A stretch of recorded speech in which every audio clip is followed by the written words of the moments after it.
Dear listeners, thank you for your incredible support in helping our channel grow. We're aiming for 1,000 subscribers, so please support us by subscribing and helping us reach this milestone. Now let's start the story.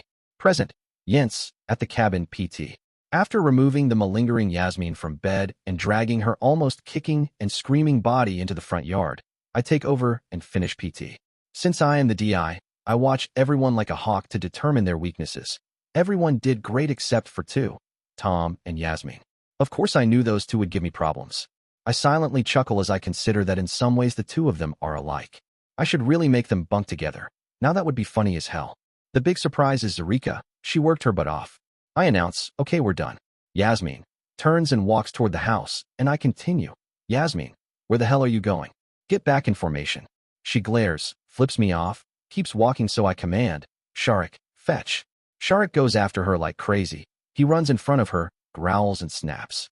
She screams and runs back into line as everybody else laughs.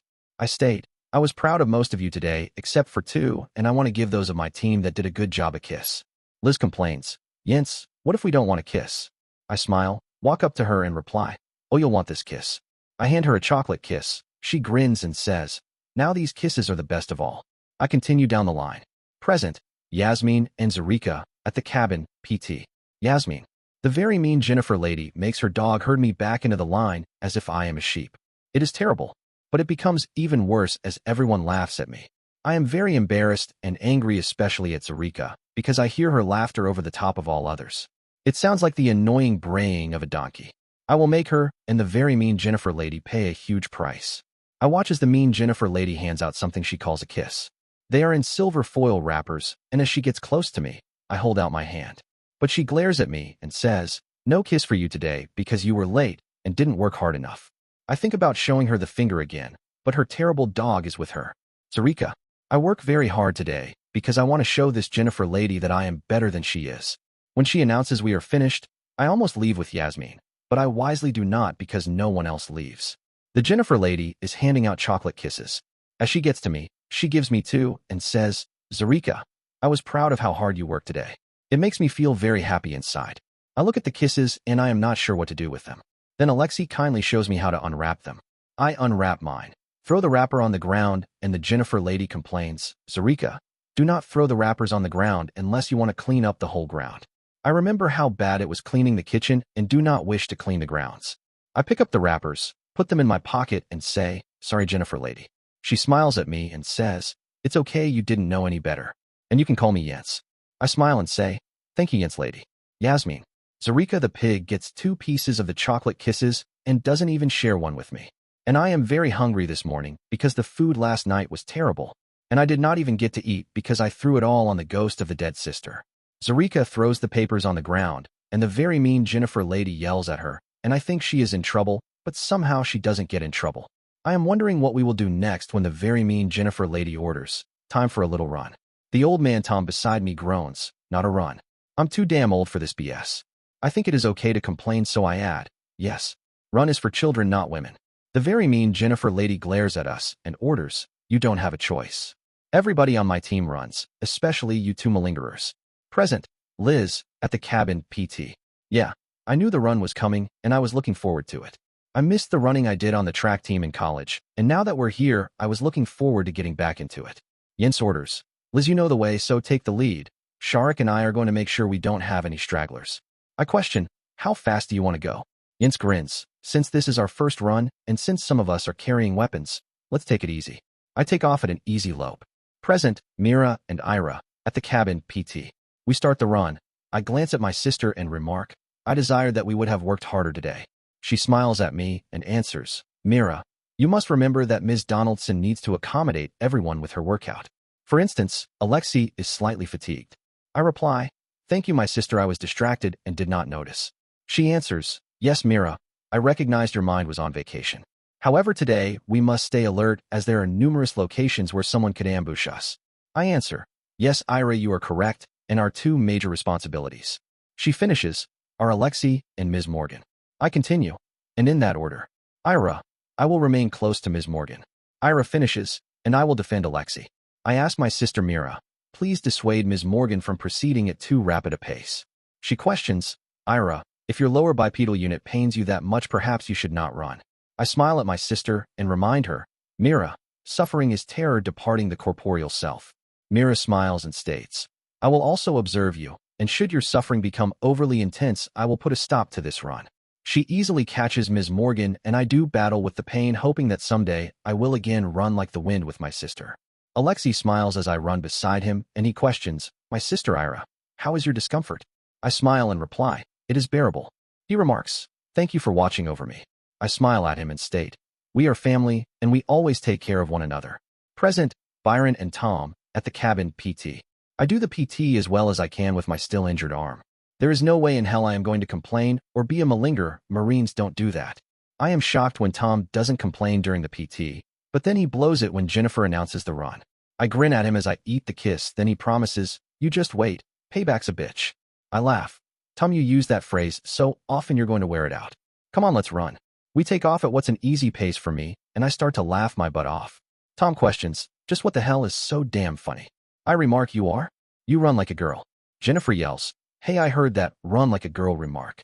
I'll kick your butt running any day of the week. Tom laughs. Come on, Byron, are you letting that challenge go unanswered?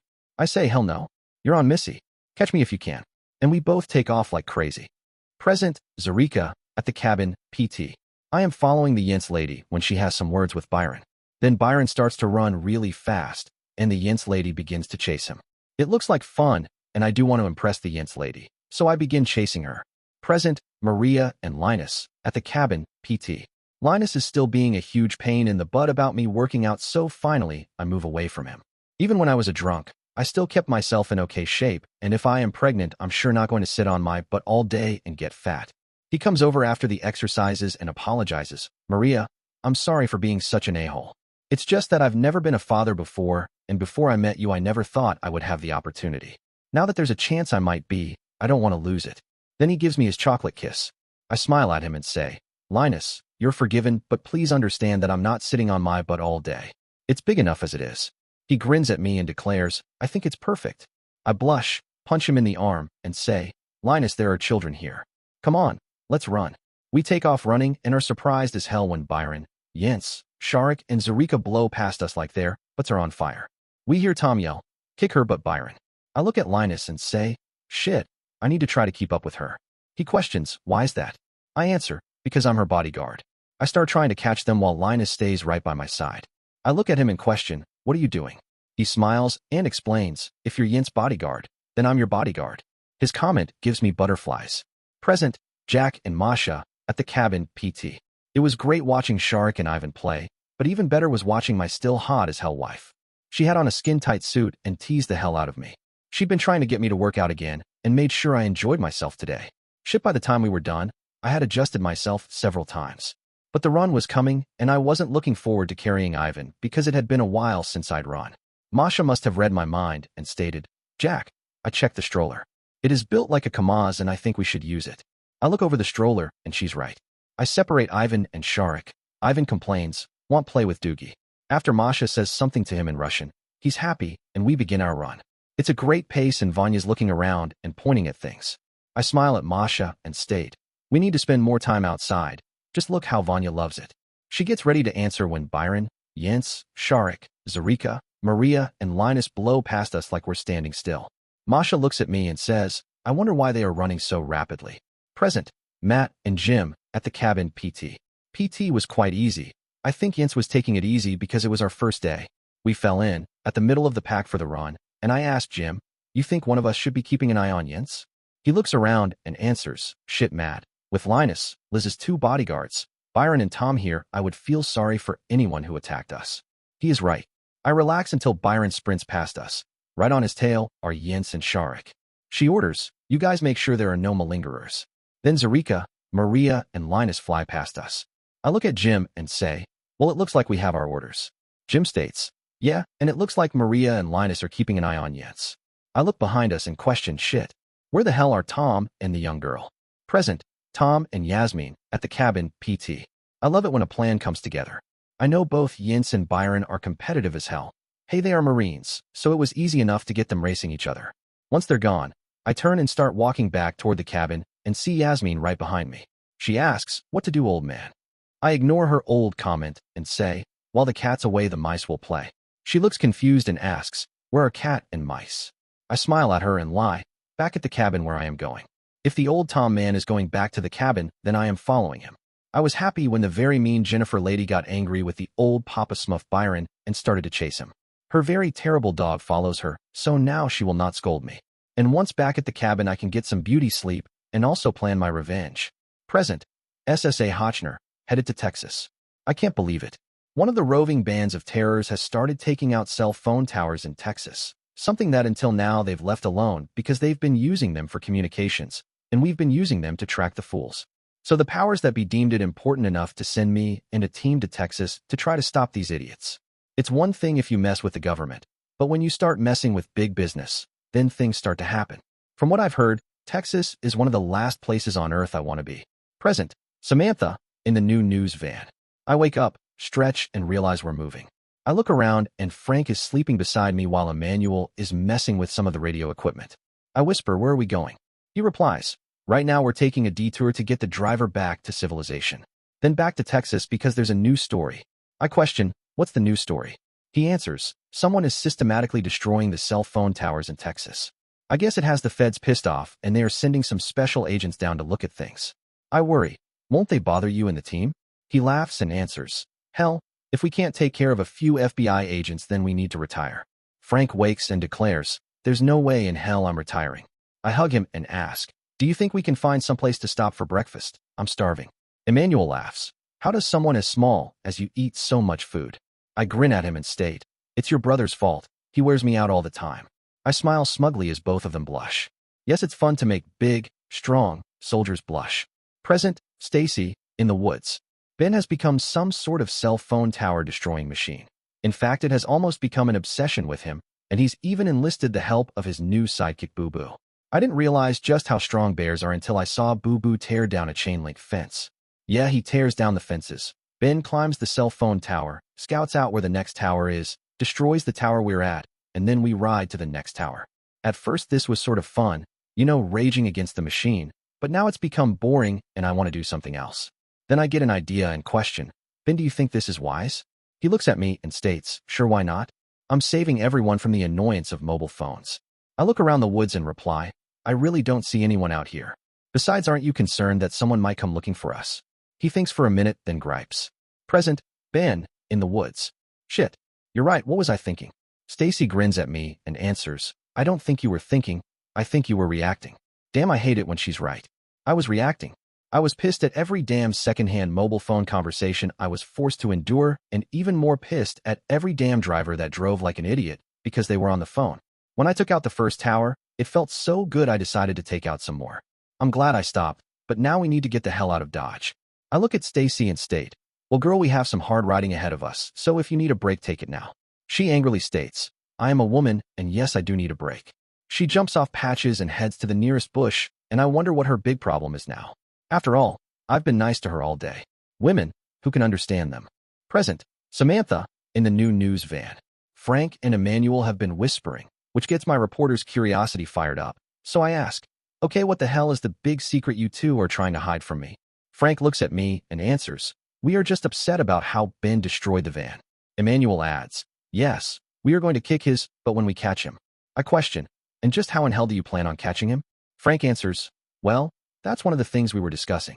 I complain, and why wasn't I included in this conversation? Emmanuel looks guilty, and Frank tries, honey, don't get upset. Well, men never learn. When you start a sentence with don't get upset, it guarantees we will get upset. But you are a reporter. I bristle and reply, yes, I'm a reporter, and unless I'm wrong, don't you all sort of work for me? Emmanuel corrects, actually, it's more like we work with each other because our goals are the same. But should those goals diverge, then we will part ways. I realize too late that I made a little mistake. The driver announces, here's a restaurant that's open. So I make amends. I'm sorry, I think I used a poor choice of words. I tell you what, how about I buy breakfast for all of you? The guys boil out of the van and head toward the restaurant. I begin to help Frank, but he grabs me, gives me an earth-shaking kiss, and says, thanks for the apology, Sam. One thing leads to another, and we end up being late for breakfast. We walk into the restaurant, sit at the table, and all the guys are grinning at us, and it's my turn to blush. Present. Stacy, in the woods. When Ben said, ride hard, he wasn't kidding. He's really pushed all of us today, and I'm beat. Patches is beat. Bo looks beat, and even Boo Boo looks exhausted. I question, Ben, are we going to stop for the night soon? Ben points to the dusky sky and says, you see these lights above the trees? I want to see what they are, and then we will stop. We ride for another weary 30 minutes, then I see what looks to be an oasis in the middle of a desert. Present, Ben, in the woods. While the lights end up being what looks like a huge honky-tonk doing a thriving business. Stacy says, civilization. I want a bath and a drink. I look at the flashing neon sign that reads Bob's Country Bunker and chuckle because I recognize the name, but we're a hell of a long way from Illinois. I caution, Stacy, let's sit out here and observe things for a little while. I have my concerns, like the fence around the honky-tonk and the guards. It looks a little too much like a compound for my liking. I watch people coming and going, with what seems to be ease, so I make a decision. I tell Stacy, keep Wojciech for me. Pull your rifle and stand watch. I'm going to ride up and talk to the guards. She questions, how will I know if you need help? I reply, don't fire unless I fire first. I slowly ride toward Bob's Country Bunker. The guards are finally alerted to me, and one demands, halt, and state your intent. I stop Bo and stutter with my Russian accent. GR greetings, sir. I am a weary traveler who happened upon this place and would like more information. He replies, well, you're a foreigner, but you ain't Mexican, so why are welcome here? I reply, yes, I am from Russia and have been helping America with the bandito problem. He laughs, Bob will love to hear your stories. I ask, who is this Bob? A slightly built man with a cowboy hat limps up and says, I am Bob, and did I hear right you're from Russia and you've been fighting the damn Mexicans? I answer, why yes, sir. I am Erast Petrovich Fanderin, and I have been in a few fights. Bob replies, well, if you're an enemy of the Mexicans, then you're a friend of mine, and you're welcome here. I question, why all the guards and the fence? He answers, I got tired of being attacked, so I put this up. I wonder, and the attack stopped? Bob states, hell no they didn't. The scumsuckers still try about once a week. I ask, why you mind if I come in and have a look around? He says, sure, come on in. I wonder, will my horse and guns be okay?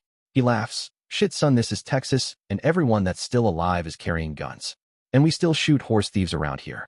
I smile and say, sort of like an old cowboy western. He laughs, yeah, that's right, partner. I ride up to the gate, they open it, and I ride in, tie up Bo, jump off, and take a look around. Present, Stacy, in the woods. I'm jealous as hell because Ben rides into the bar and leaves me out here. But I know why he did it. He's making sure it's safe for me. So I sit and wait for what seems to be forever. Then I finally see Ben headed back my way. He gets up to me and I question, well, tell me about it. Ben says, Stacy, this place seems legit, but I still have some concerns because it's a real Texas honky-tonk, which means there's lots of drinking and even more of other things going on. I ask, what sort of other things? Ben states, well, a good percentage of the women in there are 304s, and they normally rent the rooms by the hour. I look at Ben and state, Ben, I'm a grown woman and can take care of myself. Ben replies, well, I talked to Bob, the owner, and told him about you and that we are Russians and have been hunting banditos. I even got us a clean room for the whole night. But I'm going to warn you, the men in there are a rough bunch, and you start flirting with them, you're going to be in trouble. I guess Ben still doesn't realize that he's the only man I'm interested in. I answer, Ben, I'm not going to flirt with anyone. I just want some food, a shower, and then some sleep. But will Patches be okay? Ben laughs, hell yes. This is Texas, and at least around here they've gone back to the law of the West. If anyone messes with our horses or guns, they will be shot. Now don't forget your Anastasia again. I ask Ben, what about Boo Boo? Ben looks at him and says, I think we will bring him with us to see what happens. I'm excited as we ride toward the bar. Present, Erast, in the woods. I'm still not sure about this place. It seems legit, but I have my concerns. Bob meets us at the gate and says, welcome Missy to my bar. It's an honor to have a pretty young filly all the way from Russia in my establishment. Now you let me know if any of these cowboys are rude to you, and I will take care of them. Anastasia smiles and replies, thank you, kind sir, but what I most need is some food and then a shower. Bob sees Wojciech and questions, where did you find old Wojciech? We thought the Mexicans killed and ate him. Anastasia replies, he found us this morning when I made breakfast. You know him? Bob answers, hell yes, I know him. My grandkids loved him at the zoo. I question, is he welcome here? Bob answers, hell yes, but he's only getting one beer. He gets unruly when he gets drunk and tries to wrestle everyone. Now come on, and I'll show you where you can stable your horses. He shows us to some nice as hell stables and says, shit, we don't get many visitors on horseback anymore, so you have your pick of the stables. I stutter, thank you sir, we will take care of our horses, then come in with our gear, which I hope we can store in our room. Then we would like to partake of some food. Bob says, shit, stop calling me sir, and call me Bob. We have the best damn barbecue this side of the Pecos. Y'all need some help with your gear? I reply, no thank you, Bob. I can get all of it. Should we bring Wojciech in with us? Bob grins and says, hell yes, bring him in, the guys will love to see him. After Bob leaves, I look at Anastasia and say, make sure you stay close to me tonight. Present, Anastasia, at Bob's country bunker. We unload the horses, I do a quick job of grooming them and promise, I will be here tomorrow to do better. I find some grain and give the some, but not too much. Erast asks, are you ready yet? I look at him and state, Erast, no I am not. I will not go into that place until I clean up slightly and change my clothes. Now turn around. He complains, Anastasia, this is a cowboy bar, we are not meeting the Tsar. I giggle, Erast, of course we are not, there are no more Tsars in Russia. But right now I smell like sweaty horse and nasty bear. A young Russian woman of my upbringing would not be seen in such a manner. I silently grumble because when Erast, let Boo Boo rummage through my pack. He made a complete mess, and now I can't find anything. Frustrated, I dump everything onto the ground, only for Boo Boo to come over and start pawing through my stuff. Annoyed, I snap, get away from my things, you troublemaker. Erast calls Boo Boo away, and once he's gone, I finally manage to find what I need. I use some wet wipes to freshen up as best as I can. When we get to our room, I'm making Erast wait an hour while I take a long shower. Then, I grab my best pair of jeans, which are still somewhat clean. Holding my flashlight in my mouth, I start putting on my makeup. Present, Erast, at Bob's country bunker. Anastasia is taking forever, so I decide to check my disguise. I pull out my signal mirror and my flashlight and check myself.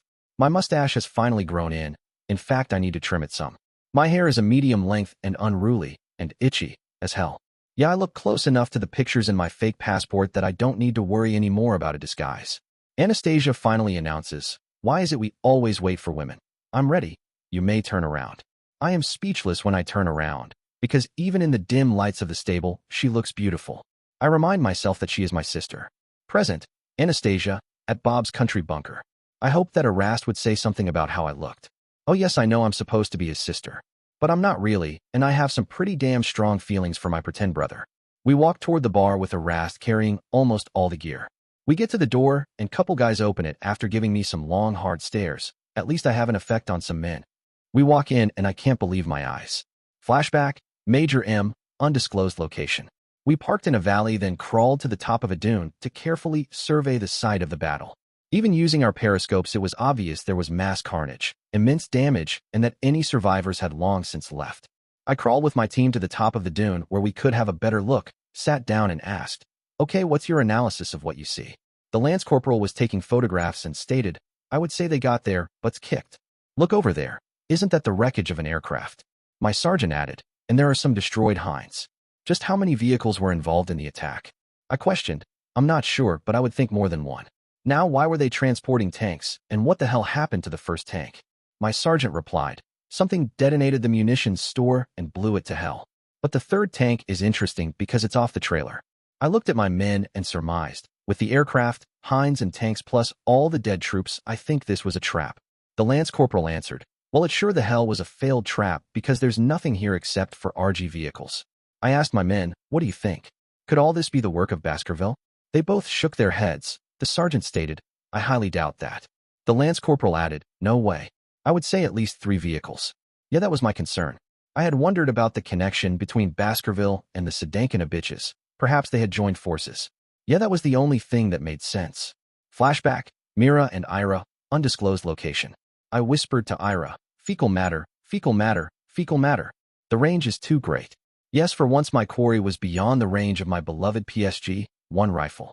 My sister Mira was incredibly incensed since we had just observed, with our personal ocular units, 3 potential targets crest a dune across the valley from us. And then they ultimately decided to position their posteriors on top of the dune. They were foolish to allow their corporeal bodies be on such display. From the apparent size, we both knew the range was approximately 1,700 meters, well past the range of the PSG-1. I acquired the potential targets with my spotting scope, maximized the magnification, and grinned. I announced in a sing-songed vocal utterance, Marinka, the Lady of Lucky has grinned upon us today. One of those 3 targets is your Major M. Mira expounded, son of a female Saluki. Irinka, are you positive? I replied, affirmative, my sister. I would cognize that face any place. And their range is 1,704 meters. Mira grinned at me and commenced, The only thing better than a quick death from a well-placed shot, I continued, is to chase down our quarry and deliver the death blow. Mira finished, with the blades of our katanas. We quickly formulated a plan. Flashback, Major M, undisclosed location. My sergeant pointed and questioned, "What the hell is that?" I followed his hand, saw 2 motorcycles headed our way from across the valley, and cursed for letting us be so exposed, and ordered, "That is big trouble. We need to get the hell out of here right now." We sprinted down the back of the dune, jumped into the Humvee, and I ordered, "Lance Corporal, get us the hell out of here. If we're caught by those 2 motorcycles, we're as good as dead." Sergeant manned the turret gun. The Lance Corporal did a hell of a job, but the motorcycles gained on us. The sergeant asked, "Sir, do you want me to fire warning shots?" I ordered, "Hell no, because they sure as hell aren't going to be firing warning shots at us." Flashback, Mira and Ira, undisclosed location. We easily approached the vehicle which housed malodorous Major M, and when we approached, a soldier in the turret commenced to fire upon us. I signaled Ira, and we changed formation. Our new paradigm allowed one of us to approach closer, while the buffoon on the machine gun concentrated on the other one of us. I was finally close enough, and... Flashback, Major M, undisclosed location. Rounds peppered the Humvee. Some even penetrated the cab and bounced around inside. I yelled, "Sergeant, what the hell are you doing?" He yelled back, "Sorry, sir, I was after one of them, and the other one snuck up on us. Screw this shit, we need 2 gunners." So I crawled into the back with my rifle, kicked out the rear window, and fired at one of the Sedankina bitches. She must have seen what I was going to do, because with all the bouncing around we were doing, and with her swerving, I missed. They were firing at the Humvee. Then I finally figured out what they were trying to do and yelled, "Lance Corporal, whatever you do, don't let them take out the engine." More rounds hit the Humvee, and one even glanced off my helmet. Flashback, Mira and Ira, undisclosed location. I grinned inside my cranial carapace because one of my shots impacted the malodorous Major M's Kevlar cranial carapace. Oh, I knew it would not terminate him, but it would make his auditory units chime like the church bells at his upcoming funeral. He readied to fire at me again, but this time I accelerated and his shots went behind me. I readied to fire at the engine when... Fecal matter. Flashback, Major M, undisclosed location. The Lance Corporal slammed on the brakes, and I yelled, "What the hell is wrong?" He yelled back. We were headed toward a ravine. The good news was the Sedankina bitches overshot us.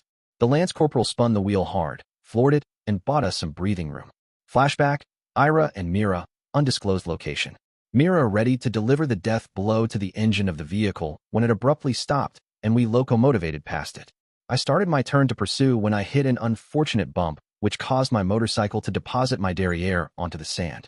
Mira rode up as I recovered and questioned, "Ira, are you injured?" I crimsoned. "My only injury is to my pride." Mira teased, "Yes, my sister, I know you are proud of your derriere." I questioned, "Mira, perhaps it is time for an ambush of haste?" Mira grinned and stated, "Yes, I will locomotivate here." She pointed to a location on the map. I continued, "And I will shepherd them toward your location." I reacquired my motorcycle, and the chase continued. Flashback, Jack, undisclosed location. We returned to the battleground, but no one was around. Ben noticed, "Jack, are those motorcycle tracks?"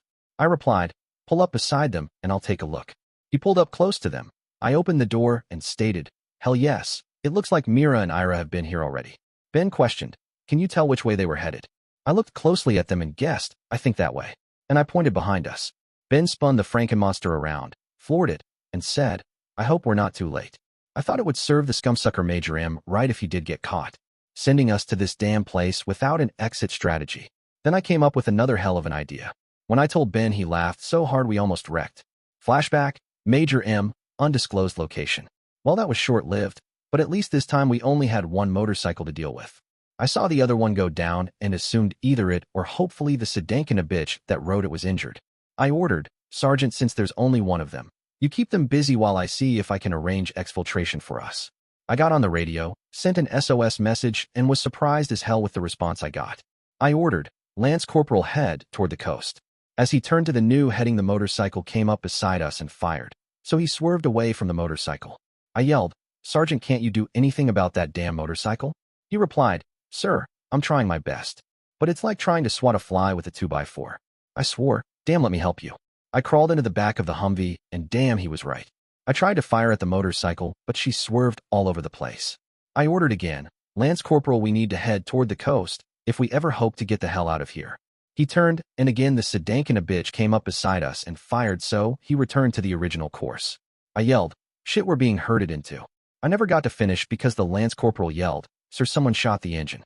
I commanded, "Shit, one of them is acting as a sniper somewhere. Keep us moving as long as you can." But I knew it was just a matter of time until I had to face the sedankin of bitches. I sent another email to my Mossad friend with hopes he could call them off. Flashback, Mira, undisclosed location. Ah yes, one well-placed round into the vehicle's engine, and it was only a matter of time until malodorous Major M would be mine. But before I exacted a protracted and painful revenge, he would deliver the Harlequins into our hands along with Baskerville. With every element of my being, I anticipated the requirement of an extreme settlement of score with the Harlequins. Their death could not be slow enough or painful enough for my liking. I placed my beloved PSG-1 back into her case, acquired my motorcycle, and rejoined my sister. Flashback, Major M, undisclosed location. The sergeant announced, "The second motorcycle is back, but they aren't firing at us anymore." I grimly stated the obvious. "Yeah, they aren't wasting their ammo. They're going to wait until the Humvee dies." He says, "Well, we still have my deuce and a ton of ammo." I look at him and state, "And they are both expert snipers. So do you want to be the one that sticks your head up to fire it?" Flashback, Ben, undisclosed location. Jack had been messing around with the radio while I tried to catch Mira and Ira, and what I assumed to be Major M. The motorcycle tracks flanked the tracks of a Humvee. Jack looked at me and stated, "Damn, Mira and Ira are giving the major hell." I floored the Frankentruck and we were flying. I stated, "We've got to get to them before Mira and Ira kill him." Jack laughed. "Hey Ben, you won't believe what I just read. We now have an exit strategy and you're going to love it." But it pisses me off that it took the Major getting in trouble to finally design an exit strategy. I questioned, "So what the hell is the exit strategy?" Jack told me. I smiled and said, "This and your previous plan are going to be so sweet." Jack laughed. "Yeah, this payback is going to be a bitch. But if we don't get to the Major first, it won't be worth a damn." I looked at Jack and stated, "Grab onto your butt." Then I reached for a switch on the dash. Jack swore, "Oh hell no, not again." Flashback, Jack, undisclosed location. Ben set off one of the rockets. Thankfully, he rewired it so only one fired at a time. And this time, it wasn't nearly as bad as before. My face still felt like it was being blasted by intense heat, but at least it wasn't as overwhelming. Ben also had a much easier time controlling the vehicle compared to our last rocket-assisted launch. Make no mistake, we were still flying down the road at a ridiculous speed, but at least this time, we had a bit more control. As much as I wanted Mira and Ira to put the Major in his place for being a complete jerk, I had my own plans for payback. Yeah, this was going to be fun. Flashback, Ira and Mira, undisclosed location. The vehicle was consuming its final breath, so I motioned to my sister to arrest. She stopped and I stated, "Mira, the vehicle will expire shortly, and most likely the Major will attempt to take the high ground. We should locomotivate to set up fire fields of opposition." Mira grinned at me, and then came up with the most amazing idea. Flashback, Major M, undisclosed location. The Humvee was on its last legs as I ordered the Lance Corporal, "We want the high ground. Head toward that high dune over there." The sergeant noted, "The motorcycles have left. Perhaps they gave up?" I grimly replied, "No. What this means is they have switched strategies. They are now snipers." The front of the Humvee barely made it to the top of the dune, leaving the back over the edge. The Lance Corporal shut down the engine and questioned, "So what's the plan?" We heard some noise, then the report of rifles, and the sergeant swore, "Son of a bitch, they just took out the 50. I questioned, "Did anyone bother to count the number of seconds between the rounds hitting the 50 and the report of the rifles?" The sergeant answered, "I would say it was between 3 and 4 seconds. I did the math in my head. That means they are somewhere between 600 to 800 yards from us." The Lance Corporal said, "Well, that means they are still within range of our M4s." We both looked at him like he was crazy, and the sergeant said, "In your dreams. You may have fired your M4 during basic at 600 yards, but that doesn't mean you can do it in these conditions." And I interject, "Lance Corporal, try opening the door of the Humvee and see what happens." He barely got the door cracked when multiple shots rang out, and we all dove for the floor. He yelled, "Thanks a lot. What are you trying to do, get me killed?" The sergeant instructed, "Hell no, he wasn't trying to get you killed. He was teaching you something. Those two have us pinned down, and there's no way we're getting out of this vehicle without being shot." I looked at the sergeant and said, "That might not be true." He questioned, "Do you have a plan?" I grinned, "I always have a plan." Flashback, Ira and Mira, undisclosed location. Mira developed a divine plan. We would hold the Major and his team hostage and wait for the Harlequins in Baskerville to come and attempt a rescue. So we tactically retreated and maintained them in hostage status in the disabled vehicle and waited. Flashback, Jack, undisclosed location. Well, we survived the half-near-death experience of the Frankenmonster rocket sled this time, but Ben yelled, "Shit, Jack, we need to stop, because I broke something on my Frankentruck." I questioned, "Are you sure?" He said, hell yes. She's not steering right, but I think I know what the problem is. We bailed out of the Frankenmonster and I stated, just let me know how I can help. He was already under the truck and yelled, bring me the wrenches, the hammer, the side cutters, and the big piece of pipe. I thought, yeah, give Ben a hammer and a wrench, but mainly the hammer, and he can fix anything. But this was going to seriously screw up the plan to rescue the Major. Flashback, Ben, undisclosed location. The minute I crawled under my Frankentruck, I knew what it was. It was the damn tie rod again. Someone had screwed it up before we took this truck by hitting something and then did a half job repairing it. This time I was going to fix it for good. Jack handed me all the shit I asked for, then I looked at the pipe and decided it was going to be perfect.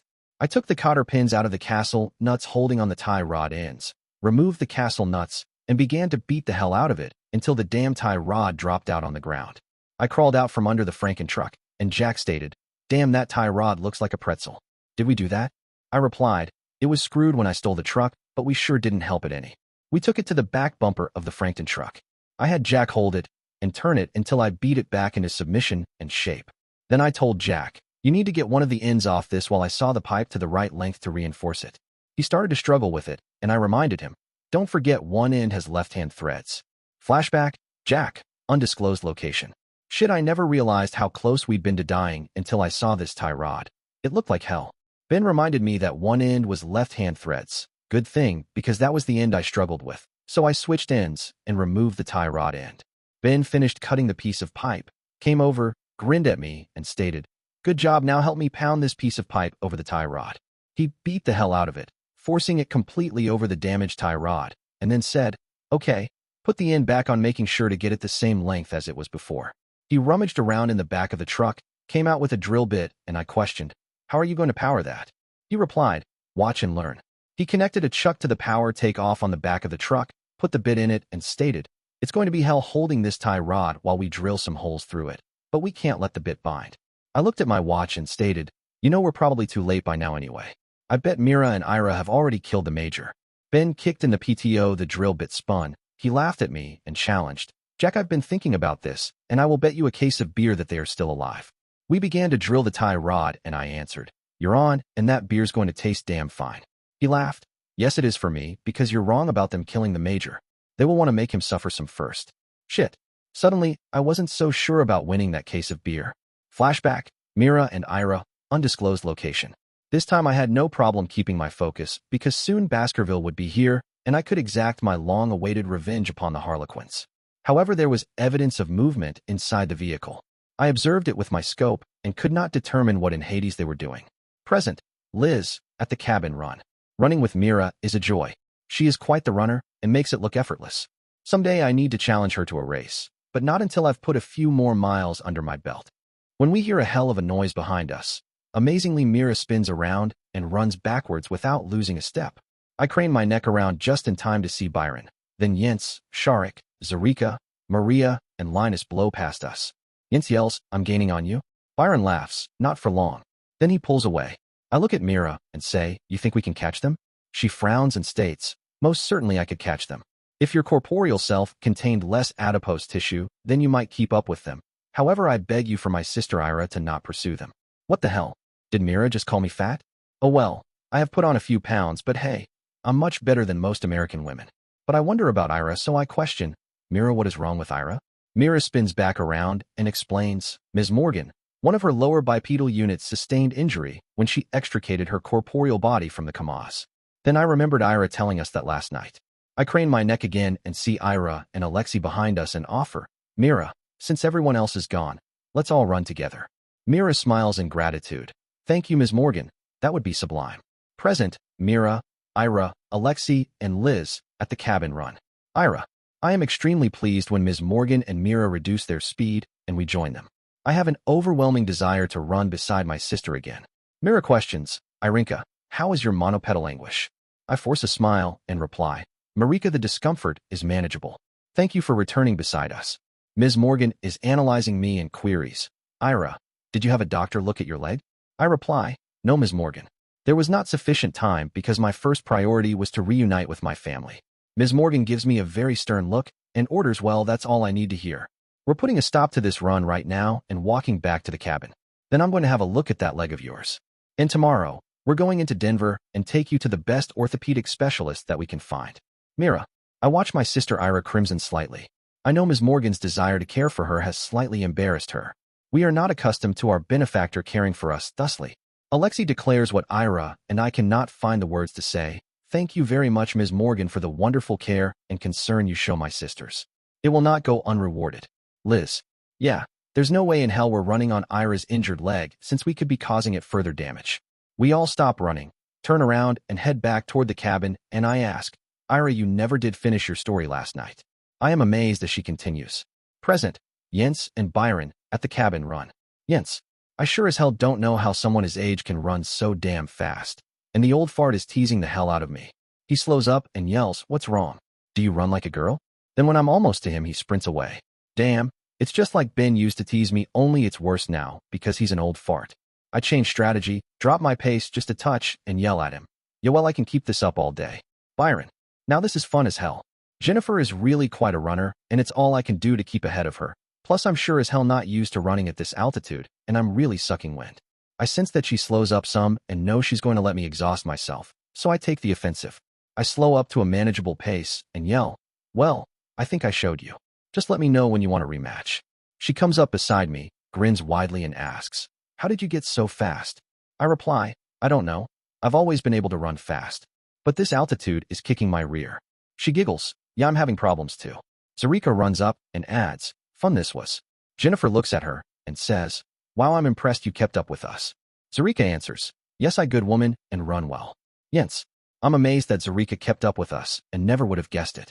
I smile at her, reach into my pocket, hand her another kiss and say, you deserve this.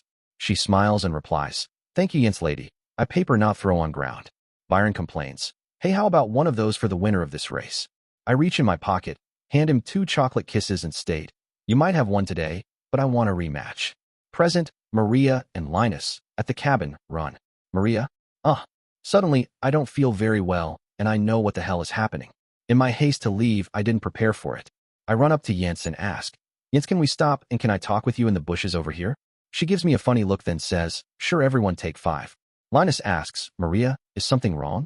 I snap at him, not now, honey, give me a minute. Linus. I stop beside Byron. He looks at me and asks, what's wrong with Maria? I shake my head and answer, I don't have any idea. She seems like she's in pain. Present, Maria, at the cabin run. I get Jens to the side and explain, Jens, Aunt Flo is coming and I forgot to bring anything. She gives me a worried look and asks, Maria, are you sure it's just Aunt Flo? I nod my head. Yeah, Jens, I am. Jens takes off her pack, gives me the supplies I need, then turns away. I take care of things, then I ask, Jens, do you really mind if I bail on the rest of the run? We head towards the rest of the group, and Jens replies, sure, Maria, why don't you and Linus head back to the cabin? Linus questions, we're headed back to the cabin? Why? I blush, grab his hand, and say, not now, honey, I'll tell you later. Jens yells, we'll see you two later. Present, Zarika, Jens, and Byron, at the cabin, run. Zarika.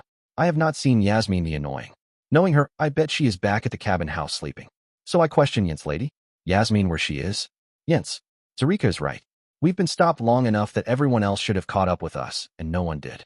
I look at Byron and ask, you think something has happened to everyone else? He thinks for a moment, then begins to laugh. Byron. Damn him.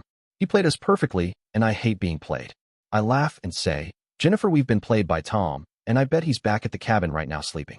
Jennifer gets a fiery look in her eyes and snaps. If he is, I'm going to make him regret it. Zarika questions, Yasmin where? I add, I think she went to cabin with Tom, which further inflames Jennifer. She yells, okay, we're headed back to the cabin to take care of those 2 malingerers. I smile and think, now this should be good. I wonder how she will handle Tom, because he can be a real handful. Zarika.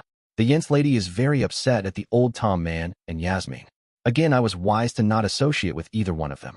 We run back toward the cabin, and the Jens lady is saying bad words in a low breath. Then she gets quiet, which gives me much concern. Jens. Damn it all. I need to nip this insubordination in the bud before it grows into a full-fledged flower. Yasmin I would expect this from, and I have ways to handle her. But Tom, that's a different story. At first, I let my anger control me. Then I calm down and think about ways to handle Tom, and come up with a hell of an idea that will even work on Yasmin. But where the hell are Matt and Jim? They were supposed to keep those 2 in line. Don't tell me I'm going to have to kick their butts. Present, Matt and Jim, at the cabin run. Shit, we did all we could to get Tom and that mouthy little girl to leave the cabin and follow us, but it had no effect. I looked at Jim and suggest, we'd better go find Jens and tell her about this. Jim states, yeah, I'd hate to be those two because she's going to be pissed. We take off down the trail, and after about 30 meet Maria and Linus. I ask, where are you two going? Linus says, Maria's sick, so we're done for the day. Where are Tom and Yasmin? I notice Maria blush and wonder what the hell's going on with those two. Jim replies, they both went back to the cabin and hit the sack. Why don't you two see if you can get their butts out of bed? Linus waves his hand and says, sorry, that's Jens' problem. Hey, have you guys seen Jack and Masha? I reply, hell no, we haven't seen them.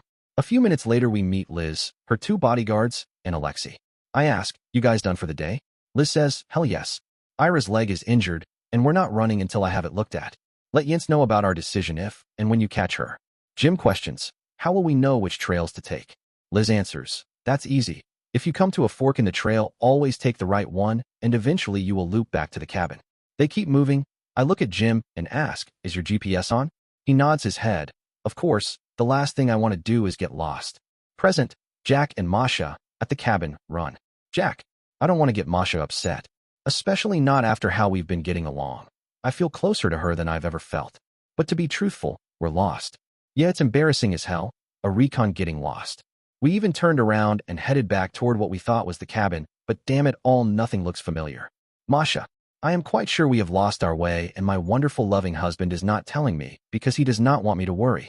He does not need to worry because I am cognizant of our location and the route back to the cabin. However, I must find a way to let him discover the way so I do not damage his frail male ego. We reach a fork in the trail. Jack looks both ways and finally admits, Masha, I'm not sure which way we go. I suggest, perhaps if we face the previous direction, the trail will be obvious. We turn around. He is still going to take the wrong trail, so I suggest, my loving husband call it intuition of women, but I think we need to take the other trail. He listens to me, which makes me happy, and I hug his arm even tighter. Present, Jens and the gang, at the cabin, run.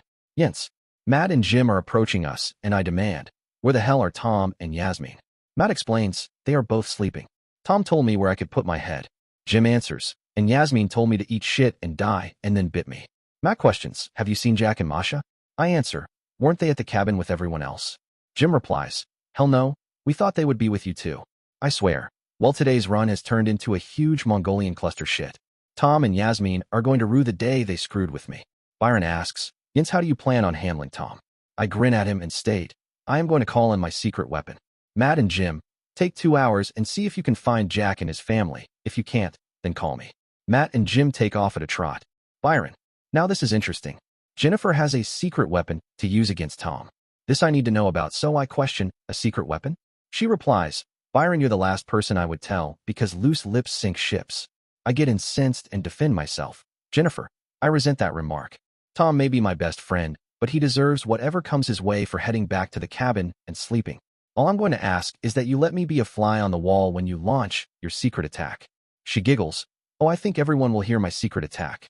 Now she's really piqued my curiosity. Sarika questions, Jens lady, about Yasmin what? Jens smiles. Oh, I have another secret weapon for her. Sarika, the Jens lady has secret weapons which I do not know about? I must watch very carefully to learn about those weapons, because I do not want her to use secret weapons against me when the time is right for my plan. Present, Matt and Jim, at the cabin, run. We get to the first side trail, turn left, and head down it. It's not very long until we see Jack and Masha. I run up and say, are you two lost? Jack looks embarrassed. Masha gives me a cold, hard look and coldly replies, no, sir. We are taking the scenic walk.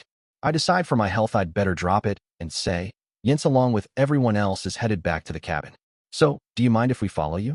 Jack answers, well, we're moving slower than you two, so how about we follow you? We're far enough ahead that Masha can't hear us, and Jim says, damn Jim, did you ever get the evil eye from Masha? I thought she was going to kill you. I answer, yeah, I guess she doesn't have a sense of humor. Jim states, at least not when it concerns Jack. I wonder, how do you think Jens is going to take care of Tom and Yasmin? Jim laughs. I sure as hell don't know since Tom doesn't listen to anyone. Present, Yasmin, at the cabin. My beauty sleep is finished. I arise and know I must find someplace safe in which to hide. Soon Zarika, the very mean Jennifer lady, and her terrible dog will be home, and they must not find me. Present, Jens, at the cabin. We get to the cabin. I stop to make a quick phone call, and then smile. That is until I walk into my room and son of a bitch. Present, Zarika, At the cabin. I am tired as we arrive at the cabin house. I drink a big glass of water, then go to the room I share with Yasmin. She is not here, but my bed and clothes. I cannot believe it. Present, Anastasia, at Bob's country bunker. As we head toward the bar, Erast is carrying almost all the gear. When we get to the door, a couple guys open it after giving me some long, hard stares. At least I still have an effect on some men. We enter, and I can't believe my eyes. There are lights everywhere. People are dancing and gambling and, well, other things Erast mentioned earlier. I am amazed that the bartenders are women. When a song starts, they climb up on the bar and begin to dance, just like in the movie Coyote Ugly. I begin to cry. Erast looks at me and stutters. Hey, Anastasia, what is your problem? I smile at him and declare, this place is wonderful. We are finally back in civilization. Present, Erast, at Bob's country bunker. I do believe Anastasia, my sister, has totally lost what little mind she had. This is a honky-tonk and is about as far from civilization as possible. Ah yes, she is a woman and they are impressed by shiny things and shiny places, and this is certainly one of the latter. While Anastasia has been dazed by the lights, I have done a threat assessment and have plans on how to kill most people in here if I have to. Bob walks up to us and states, damn ears, for a smaller guy, you're pretty damn strong to carry all that gear yourself. Let me get a couple of the boys to help you to your room. I stutter, thank you, Bob, but I do not need any help. He smiles, hands me our key, and says, suit yourself. As Wojciech flies past me, we hear a bunch of people yell, Wojciech.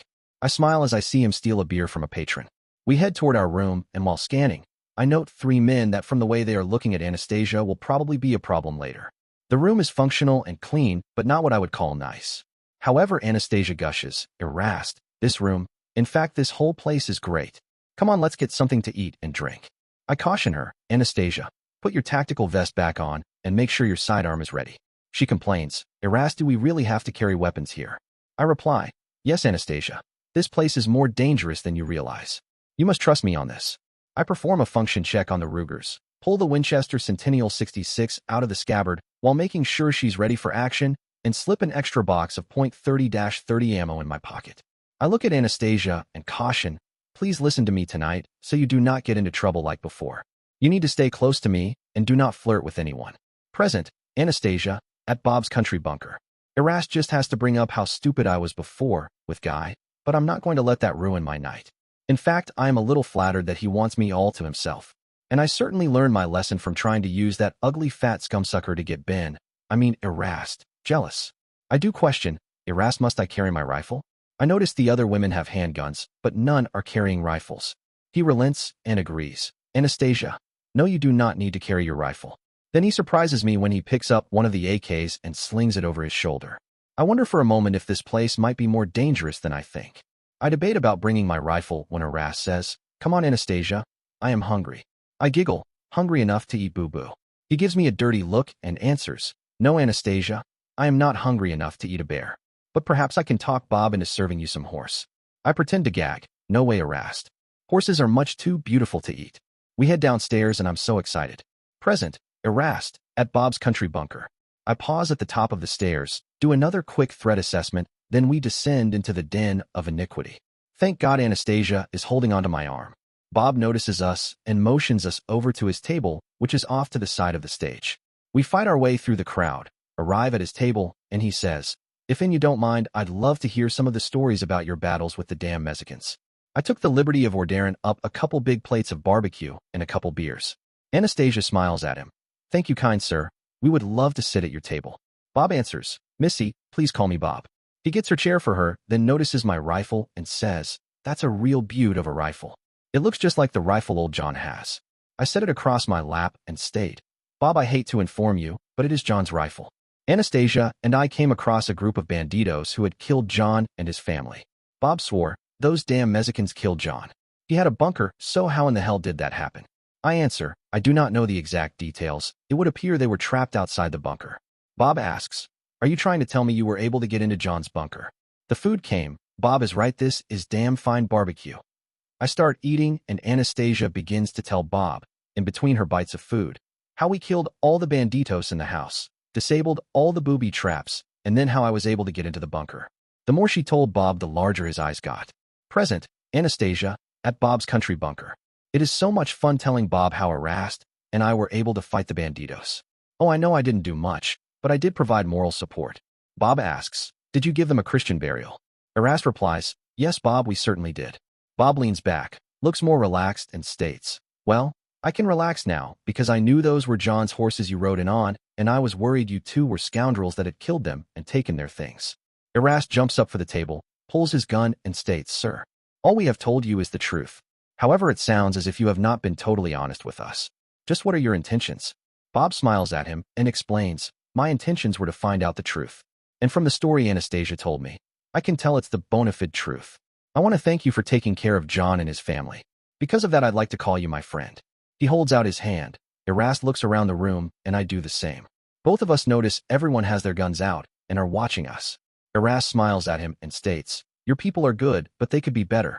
He puts away his gun and then shakes Bob's hand. Bob stands up and announces, I hate to be the bearer of bad news, but I found out that John and his family were slaughtered by the Mexicans. Let's all stand, bow our heads, and serve a moment of silence. We wait, then Bob continues. The good news is Iris and his sister Anastasia killed the scumsuckers that got John.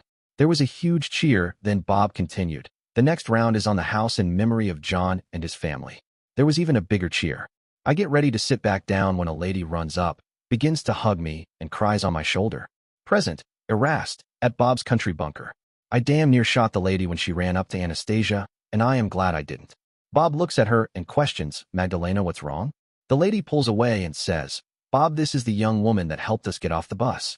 Bob whistles, don't tell me you two are the ones that saved my Magdalena from the damn Mexicans. Honey, join us. I want to hear this story. I question, Bob, I hate to ask, but might I possibly have another plate of your barbecue? He laughs, shit, if you two are the ones that saved my wife, you can have any damn thing you want. He waves to one of the waitresses, and Stacy asks, and kind Bob, might I have another beer? He replies, sure, what about you, Iris? I stutter, and no thank you, one is my limit. He nods his head, well, what about some vodka? I shake my head, and no thank you, Bob, I must keep my wits about me. He smiles, well, I think I have seen everything now, a Russian that don't drink vodka. Anastasia begins telling the story about the bus. Bob asks, wait, she started partway through. Anastasia says, yes, I was unconscious, and when I awoke, Erast was gone. He looks at me and grins. Okay, Iris, looks like you need to start this story. I muddle my way through it. Present, Anastasia, at Bob's country bunker. Erast is not doing a very good job telling the story, so I help him. Bob begins to laugh. Damn, Iris, you don't need to be shy about what you did round here. Cheat. You two are bona fide heroes in every damn sense of the word. Hell, half the guys in here ain't done shit compared to the two of you. But a storyteller you ain't. So now that I know how you got off the bus, and by the way, there was one fine piece of analysis to know that scumsucker on the bus was one of the Mexicans, why don't we let your beautiful sister finish the story? So I get to tell the story while Erast is busy eating. I finish my second beer, and a third one arrives. Magdalena is holding my hand telling Bob, yes, honey, that's exactly what she did. I get to the part where the bandidos were going to assault the women, and I say, but Erast shot them all from inside a building on top of the hill. Bob looks at Erast and asks, Iris, tell me something. Were you, or are you one of them Russian Green Berets? Erast looks up from his food and replies, I think you mean Spetsnaz, and sorry, Bob, I cannot answer that question. Bob laughs, Sheet, son, you just answered it. I heard you guys were tough SOBs, and when I first saw you, I never would have guessed. But like they say, still waters run deep. I get ready to tell more when a band shows up on what I guess is the stage, but the stage is behind all this chicken wire. I look at Magdalena and ask, you have live music here. What sort of music is it? She smiles at me and states, we have both types of music, country and western. The band begins to play, and Bob asks, well, young missy, do you know how to two-step? I shake my head, no, Bob, I do not. He laughs, then it's time for you to learn. Hey, Magdalena, why don't you see if our hero can dance as well as he can fight? And Bob, who is an excellent dancer, teaches me how to two-step. Present, Erast, at Bob's country bunker. I cannot believe Anastasia has told Bob all we have done. I am not comfortable with it at all. The only good thing, and this is by the grace of God, is that his wife was one of the women on the bus that Anastasia rescued. So I calculate that Bob owes US, which means we might not be considered a threat to him. I use the time dancing with Magdalena to make another threat assessment of the room, and I now like the three guys from before even less, especially when I see them flashing their Texas Ranger badges while bothering some of the women. If those three are Texas Rangers, then I am a Chinese aviator. I do see one other man who looks familiar, but damn, I can't place his face. The song is over. We head back to the table and Magdalena says, Bob, I tell you what, he's one of the best dancers I've ever danced with. Bob grins. Well, he sure didn't teach his sister how to two-step. I lean over and question, Bob, can you tell me about those 3 Texas Rangers? He looks concerned and says, yeah, those 3 are trouble. But hell, if they are Texas Rangers, I sure as hell can't throw them out of here. The skinny one is really fast on the draw, and the other 2 remind me of snakes. I interrogate, so you are not sure they are Texas Rangers? He shakes his head, hell who knows right now. I ask Bob, do you think the band would let me play a song or 2 with them? He answers, hell you can't make them sound much worse than they do already. Tell them I told you it was okay. Yes, he was right. The band really wasn't very good. Present, Anastasia, at Bob's country bunker. Yippee. Erast is going to play with the band.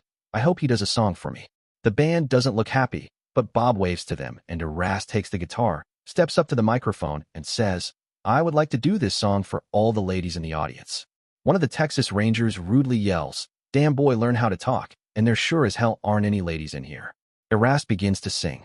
A long time forgotten the dreams that just fell by the way. The good life he promised ain't what she's living today. But she never complains of the bad times. Or the bad things he's done, Lord.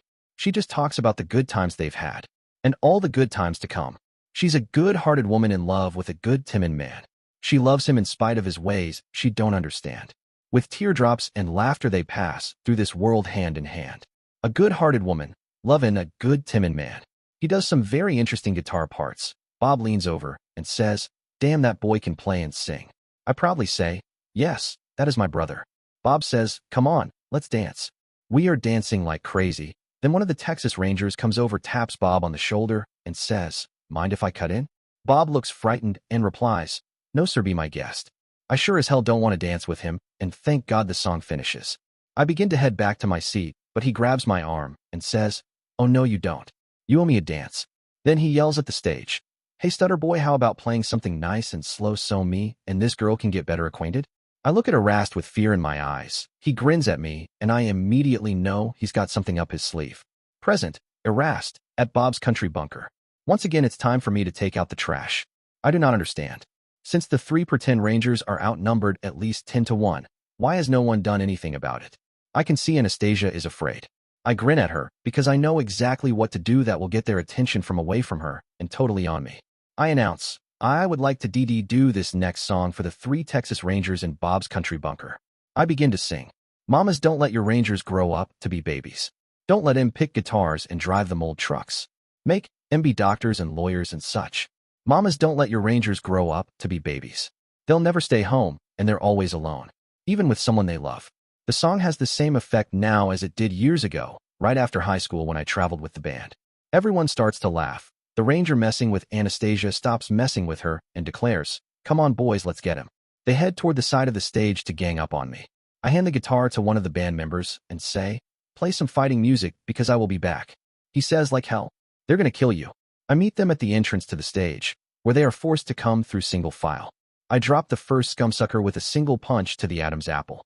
The other 2 trip over the first guy, then jump up and yell, we're gonna mess you up. I grin at them, take out the second scumsucker with a well-placed kick.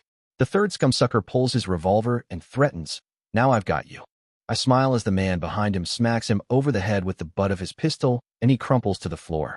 He grins at me, and finally I recognize him. He's a real Texas Ranger.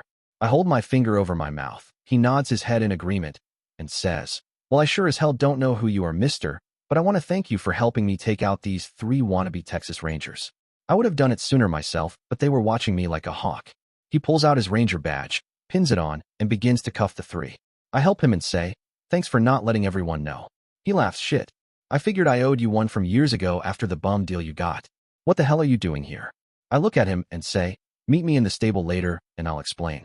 We finish and Wojciech comes staggering up on the stage, grabs me, and begins to wrestle with me. The crowd begins to chant, Wojciech, Wojciech, Wojciech. Damn, Bob was right, Wojciech is a real SOB when he gets drunk. Present, Anastasia, at Bob's country bunker. This has to be the best night in my whole entire life. I get to eat very good food, drink a bunch of beer, was it 3 or 4 or?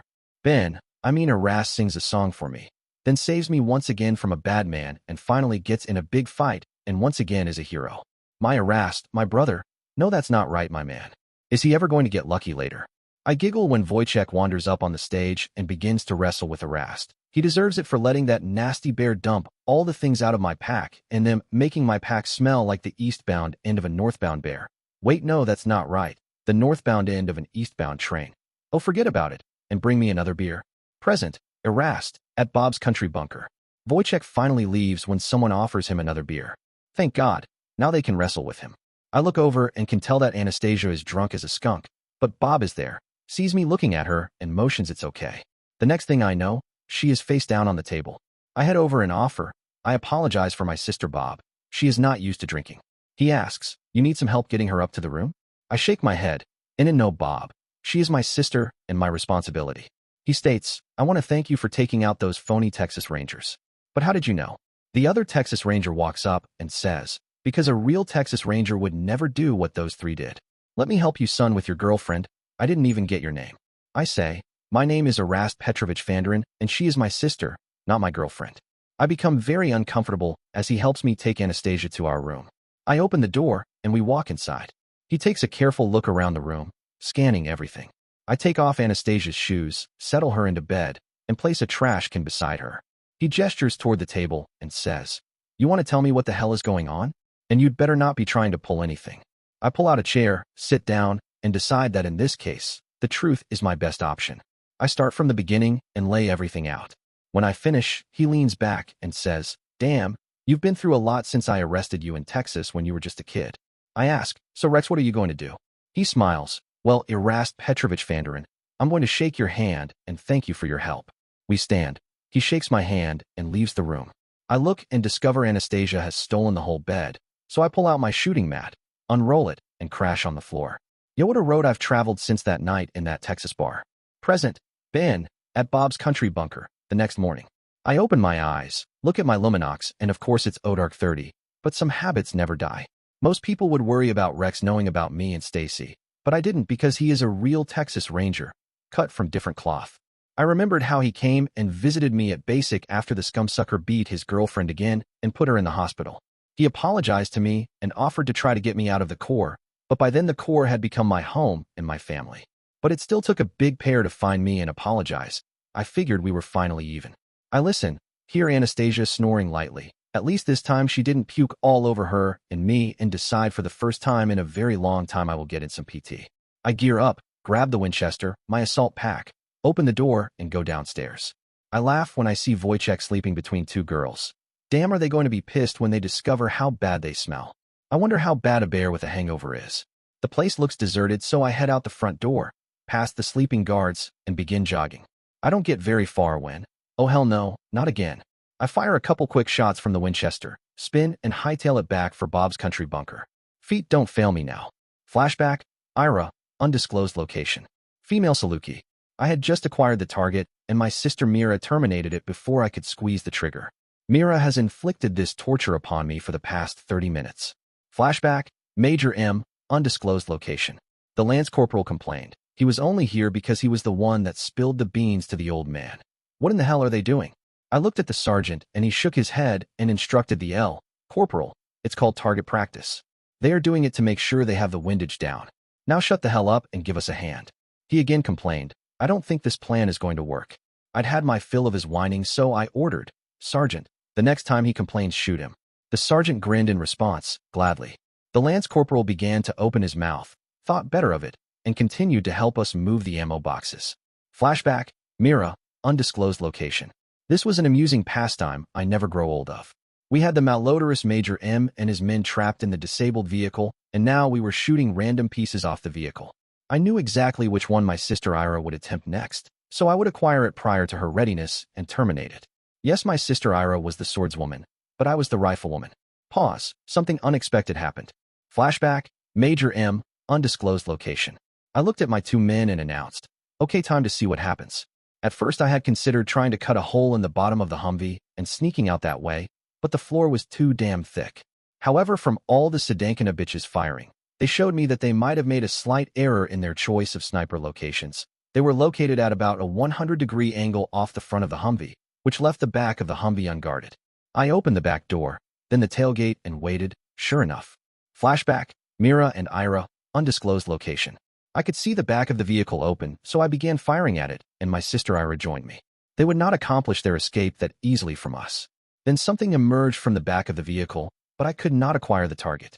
Yes, they attempted to escape. However, Mira and I fired multifarious times which stopped their immediate escape.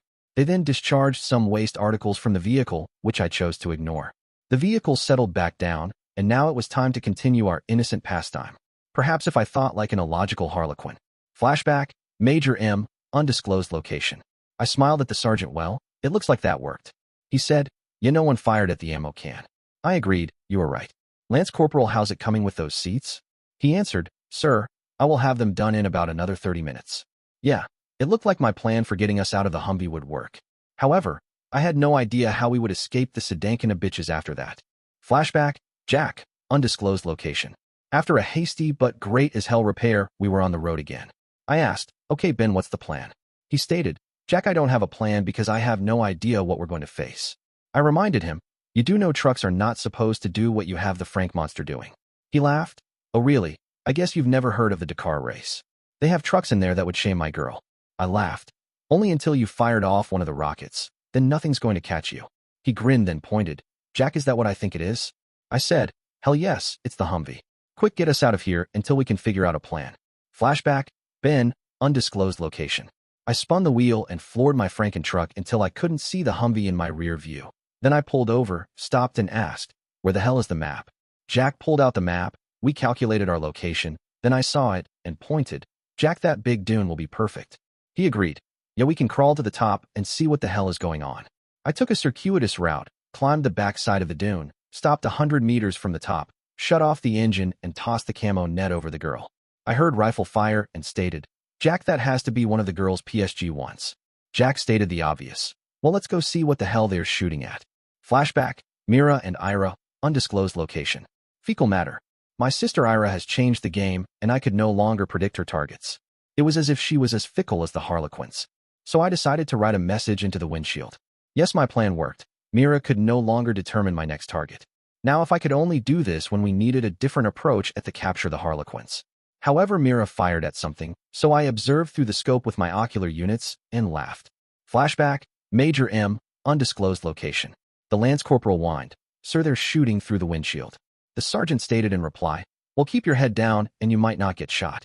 Plus, the sooner you finish with those seats, the sooner we can leave. I looked up and was shocked when I saw it. Flashback, Jack, undisclosed location. Son of a bitch. Ben's luck held, and we were in the perfect location. Below us on a dune was one of the girls, and they were firing at the Humvee. I couldn't see the other girl, but that didn't matter. Then I noticed something and said, Ben, look at the windshield. He looked then laughed. Damn, Jack, I never thought anyone would fire a hard into the windshield of a disabled Humvee. We slid back down the dune some. I looked at Ben and could tell he was thinking, so I left him alone with his thoughts. Finally, he turned towards me, grinned, and announced, Jack, I've got the perfect plan. He told me his perfect plan, and I complained, Ben, I hate to tell you this, but if it goes wrong, you're dead. He gave me a strange look and explained, then today would be a good day to die. Now you get the rifles and get set up while I build what I need. I didn't like this idea, but if we did pull it off, it would be one of our greatest ever. Flashback, Ben, undisclosed location. I ran back to my Franken truck and tossed the gear in the back. Now just where the hell was it? Oh, there was that disposable film camera. I busted the hell out of the case, pulled out the guts, removed the battery, so I didn't get shocked, pulled off the flash, combined it with a few other things, duct taped it all together, and I was done. Now I needed someone to test it on. I looked at Jack and knew better than to test it on him. Then a big black scorpion showed up. I touched him with it, pushed the button, and he curled up dead.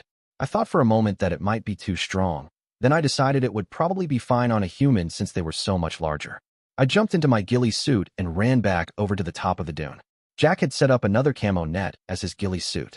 He looked at my contraption and asked, what's that? The illegitimate son of a cattle prod? Are you sure it works? I laughed. No, it's a cross between a cattle prod and a stun gun. I tried it on a scorpion and it killed him.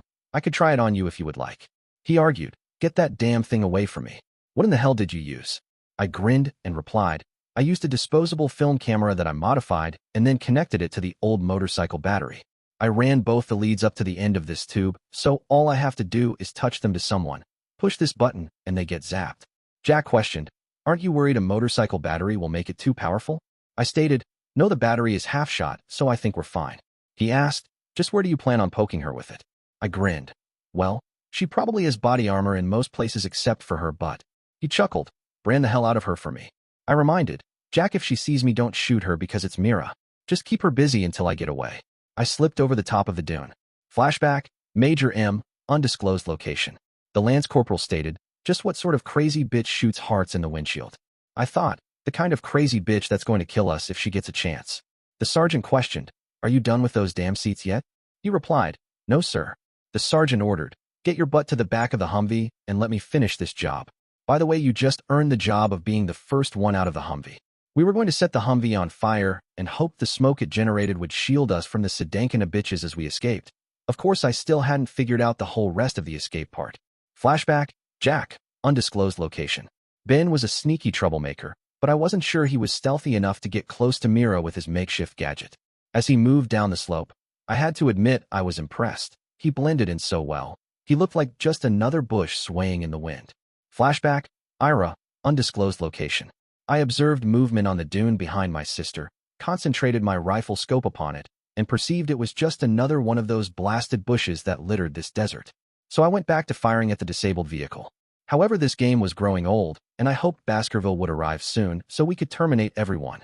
Flashback, Ben, undisclosed location. Yeah, I wasn't too sure about this plan. If it went to hell, I could die. My ace in the hole would be I would throw off my ghillie suit and look Mira square in the eyes. If she wanted to shoot me then, well, I probably deserved it. The hairs on the back of my neck stood up for a couple seconds. My guess is Ira saw me. But she didn't shoot, so my disguise must be working. I'm at the bottom of the dune. Now all I have to do is crawl close enough and not get caught. Flashback, Jack, undisclosed location. Damn, Ben was good. I had trained him well. That reminded me. I had better check behind me to make sure some scumsucker wasn't doing the same thing to me. The coast was clear, and I was glad we'd taken the time to cover the Frankenmonster because I was sure the Major had some resources watching him. He was almost to Mira, so I took careful aim, and even put my finger on the trigger just in case. Flashback, Mira, undisclosed location. What in Hades? There's a noise behind me, and... Flashback, Ira, undisclosed location. My sister Mira jumped up. What in Hades was happening? I acquired her location with my scope, but I could not believe what I oculated. Mira was right. Fecal matter. Present, Zarika, at the cabin. I cannot believe what Yasmin the very annoying did. I must tell and show the nice Yints lady immediately. I dash down the hallway and call. Yints lady help. Yints lady help. Present. Yints, at the cabin. That sneaky little bitch came into my room, threw all my clothes on the floor, and even stole my picture of Ben from the nightstand. I am losing my patience with her, and if she keeps this up, she's not going to survive. Zarika is yelling about needing help. I hope that Yasmin and she had a fight, because that would be something I'd even pay to watch. I grab a rifle, head into the hallway. Zarika runs up, hugs me, and begins to cry because she's so upset. I ask what's wrong, but she's so upset, she just blubbers at me. Present, Tom, at the cabin. Byron noisily comes into the room and slams the door. I complain, damn, you sound like a herd of elephants. Then I grin and tease, so how was the run? He laughs, Tom, cut the crap, we all know what you did. I sit up in bed and begin to craft my lie. We got separated. Byron interrupts, Tom, don't try lying to me, because I'm not buying it. What you did was bullshit, and if someone on our team did it, you'd dress them down, but good. He was right, and I did feel a touch of remorse. I ask, so how pissed is Jennifer? He grins at me, and I immediately get a bad feeling. Oh, she was ready to kill you at first. I nod my head. Yeah, that I expected. He continues, but by the time we got back here, she was remarkably calm. I question, so do you have any idea what she's going to do? Byron laughs. She cautioned me with, loose lips sink ships. Now I start to worry, so I sit up and whine. Come on, Byron. I thought we were friends. He moves over close to me, looks around, then whispers, okay, she said something about a secret weapon. I look at him and question, what sort of secret weapon? He answers, I have no idea. I need to hit the shower. Shit, what the hell does she have planned? Present, Byron, at the cabin. It's all I can do to keep from laughing my butt off. Tom and all his paybacks of bitch threats. Well, he's met his match here. But I need to get some payback too, so that's why I told him about the secret weapon. Hell, I have no idea what it is, but the thought of what she's going to do, and the worry it's going to create in Tom will keep him busy all damn day. So I can clean up, have a good breakfast, and settle down with a nice book or two. Present, Mira, Ira, and Alexei, at the cabin. I am providing a vigorous and strong digital manipulation with my phalanges and upper appendages to my sister's injured lower bipedal unit. Her face contorts and I question, is the anguish level created by my ministration too intense? She smiles and answers, if your ministration could be less robust, I would appreciate it. I am not happy. Irinka's lower bipedal unit is lacking much motion of range. The injury she sustained was greater than she revealed, even to me. I comply with her wishes and mouth a silent prayer that the surgeon will be able to assist my sister. We hear Zarika in the hallway caterwauling. "Yes, lady, help." Irinka begins to rise, but I countermand. "No, Irinka, we are not completed yet." I look at Alexei and request, "Alexei, will you ascertain what is bothering Zarika?" Alexei smiles and questions, "Do you feel I need a weapon?" I reply, "No, not inside the cabin." He leaves the room, and I continue my ministrations. Present, Jens, at the cabin. Alexei opens the door, steps out, closes it very quickly and asks, "Ms. Donaldson, might I be of some assistance?"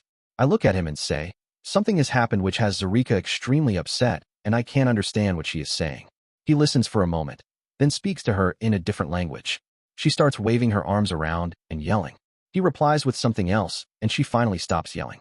He looks at me and says, "It would appear that Yasmin has fouled her clothes in bed, and she would like for you to come and inspect it." I question, "Was that Farsi you used to speak with her?" He answers, "Yes, it was. How did you recognize it?" I answer, "First, tell Zarika she is not alone because Yasmin messed up my room and even stole my picture of Ben. And second, I spent some time in Iraq and Afghanistan." He informs Zarika. She takes my hand, and we walk toward her room. Then Alexei asks, "Sometime, if you would not mind, I would love to hear your stories of that experience." I get ready to reply, but as we get into the girl's room, I fight to control my rage. I thought my room was bad, but at least Yasmin didn't use my clothes in bed for a toilet. I look at Zarika, then give her a big hug and say, "Well, I think we should leave this mess for Yasmin to clean up. Will you sleep in my room with me tonight?" Alexei translates. Zarika smiles and says, "Kind Jens lady, thank you. I sleep on floor like dog." I scold, "Like hell you will. I've got a big bed and you can share it. Now get showered, and we will find you some clothes to wear." She smiles, "Thank you most kind Jens lady." Then she leaves for the bathroom. Alexei pulls me aside and whispers, "Miss Donaldson, I would caution you from becoming too emotionally attached to Zarika." I blink and question him, "Why's that?" He simply states, "Do you not see that she is preparing herself to take your place?" I pause for a moment. Could he be right? I need to ask Liz about this. I reply, "Thank you, Alexei. However, I am not sure that you are correct." He smiles at me. "Yes, Miss Donaldson. You have doubts because of my age. I would suggest you ask your friend Ms. Morgan and perhaps verify the information with my sisters." I ask of Alexei, "Tell Zarika through the door that I will bring her some clothes and then have her come into my room when she dressed because we need to clean it up." He begins to tell her, then someone comes to the door. Present, Tom, at the cabin. I finally find Jennifer in the girl's room, which is a stinking mess. I ask, "What the hell happened here?" She turns, I see fire in her eyes, and she states, "Well, it looks like your friend created a bunch of mayhem when you brought her back to the cabin. Didn't you know you needed to watch her?" I answer, "I thought she was sleeping, and it's not my fault she did this." Jennifer gives me a funny grin and counters, "It sure as hell is your fault. You left a teenage girl alone to run amok in my cabin. We're probably lucky she didn't shoot herself." I try to apologize. "Listen, I'm sorry about the run. I know it was a chicken shit thing to do, and I'm ready for whatever punishment you deem necessary." She gives me an evil grin that puts fear into me all the way down into my boots and simply states, "Don't worry, Tom. I'm not going to punish you." Now I need to get back and clean up the mess Yasmin made of my room. She and Alexei walk past me, and I wonder, what the hell game is she playing? Present, Jens, at the cabin. We leave Tom in the room, and I'm happy because my plan is working. Alexei smiles at me and states, "Ms. Donaldson, that was masterfully played. I know what I did. However, I want to see if he really knows, so I question, what do you mean, Alexei?" He states, "You have recognized that to Tom the suspense of an upcoming punishment is worse than any punishment he could receive. Damn, for a young boy this kid's sharp, but he missed this one a little." I state, "Alexei, you are incredible. However, you made one slight error in your assessment." He gives me an incredulous look and says, "I am sorry, Ms. Donaldson. I have failed you." I take his hand and explain, "No, Alexei, you don't know the punishment I have coming for Tom. If you did, you would know it's much worse than any suspense." We are at the twins' room, and he says, "Thank you for your instruction on this, Ms. Donaldson. I will endeavor to never make such a mistake again." He opens the door, quickly slips into the room, and I think, perhaps he's right about Zarika. I need to find Liz. Present, Mira, Ira, and Alexei, at the cabin. Alexei slips into the room. I motion for him to not speak loudly and whisper, "Irinka is sleeping." He looks at me and smiles. "You administered a sedative to her?" I answer, "Yes, the pain was too great from her injury. I cannot abide the wait to escort her to the doctor tomorrow. So my brother Alexei, what information have you acquired for our use?" He informs of the putrid situation in Zarika's room, how it was worse than the mess for Ms. Donaldson, so I question, Why would you suppose Yasmin would inflict greater damage upon Zarika? She should see Ms. Donaldson as her primary adversary. He smiles and states, Zarika did not have issues touching the clothes, even those which were soiled with bodily fluids. That would likely not happen if the fluids were from someone else. So I feel Zarika soiled her clothes in bed in hopes to increase the ire of Ms. Donaldson. I question, and how did Ms. Donaldson react? He replies, she had a brief flash of anger and then seemed very sad. This seems unusual, so I continue. Was there any mention of the retribution she has planned? He replies, might I possibly make an assumption? I state, yes, please proceed. He replies, Tom came into the room seeking information on his punishment, and Ms. Donaldson told him she was not going to punish him. When asked, I explained to her how the fear of the punishment will be greater than the punishment she has planned for him. However, she corrected me and told me the punishment will be even greater than the anticipated fear. I hold his attention and I delicately instruct, Alexei, your analysis is excellent. However, I would like to offer a suggestion. He says, yes, my sister Mira, I am listening. I warn, you must not expose your training so openly. He looks at the floor. I apologize, my sister Mira. My error was due to excitement because it was the first mission you entrusted to me. I remember back in the early days of our missions, how the beast would have beat us for such a mistake. I rise, hug him, and continue. Alexei, all is forgiven. But remember, right now the adults view you as a child, and they will say things while you are around that they would not mention if they knew of your skills. He pulls away and seeks confirmation. So my youth is my camouflage? I tousle his hair and affirm, yes, my brilliant brother. Now go play with Ivan and perfect your camouflage. He salutes me. I giggle, Irinka moans, and he scolds. Mira, you told me to be quiet. Present. Jens, at the cabin. Suddenly, I realize I'm missing my faithful sidekick Sharik since he did come back from the run with us. Now where the hell did that dog go? I wander into the kitchen, but he isn't there. I head to the library and see Byron stretched out in a recliner, snoring with Sharik fast asleep on his lap. When did those two become friends? Oh, well, they can have some guy time together, and I'm not worried because I know Sharik is my dog Prince. He wakes up, sees me, begins wagging his tail, and somehow slips off Byron without waking up. He comes over and I ask, did you have a good nap? He stretches and I decide that must be a yes. So I say, okay, I need to get us some food. But for once he doesn't seem excited about eating. Present. Yasmin, at the cabin. I hear everyone come back. However, no one has bothered to even look for me, which makes me very sad. Now I am getting very hungry and I need to see if there is any edible food in the kitchen. I climb up on the counter, open the doors, and begin looking through everything. But I don't understand what many of the things are. Finally, I find some cookies like I saw on television, so I take the whole bag and go back into hiding. Present. Jens, at the cabin. When Sharik and I walk into the kitchen, the cabinets are open, everything's been moved around, and damn it, my private bag of chocolate chip cookies is gone. I look at Sharik and say, I think a little mouse has been in the kitchen. He begins searching around on the floor like he's looking for a mouse, which makes me giggle. No, Sharik, not a real mouse. I meant someone has stolen our cookies. Yeah, he loves chocolate chip cookies too. He puts his feet on the counter. I begin to complain. Then he howls and takes off like a bloodhound. Liz comes in, we fly past her, and she exclaims, what the hell? I yell, come on, Liz. We're in hot pursuit of a cookie thief. Present. Liz, at the cabin. Damn, I wonder who was brave enough to steal Yen's cookies. Even Ben never took her cookies. It's been this little quirk in Yen's character for as long as I have known her, and she hates when anyone even brings it up. That's why no one has mentioned it before. Sharik is howling like a bloodhound and tearing down the hallway. He reaches a closed door and howls directly at it. Jens says, the culprit is in the basement. She throws open the door. Sharik flies down the stairs howling like crazy, then begins to bark and we hear a lot of yelling. Jens grins. Shall we see who he treat? We head down the basement steps, and I fight to keep from laughing my butt off. Sharik has chased Yasmin to the top shelf of a set of storage shelves. She cries, Jennifer lady, please call off Baskerville dog.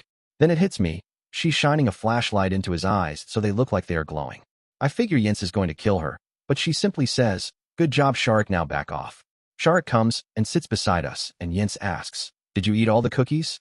Yasmin says, no, Jennifer lady, just 4. Sorry about room am I. This was new news to me. I will need to ask Jens about it later.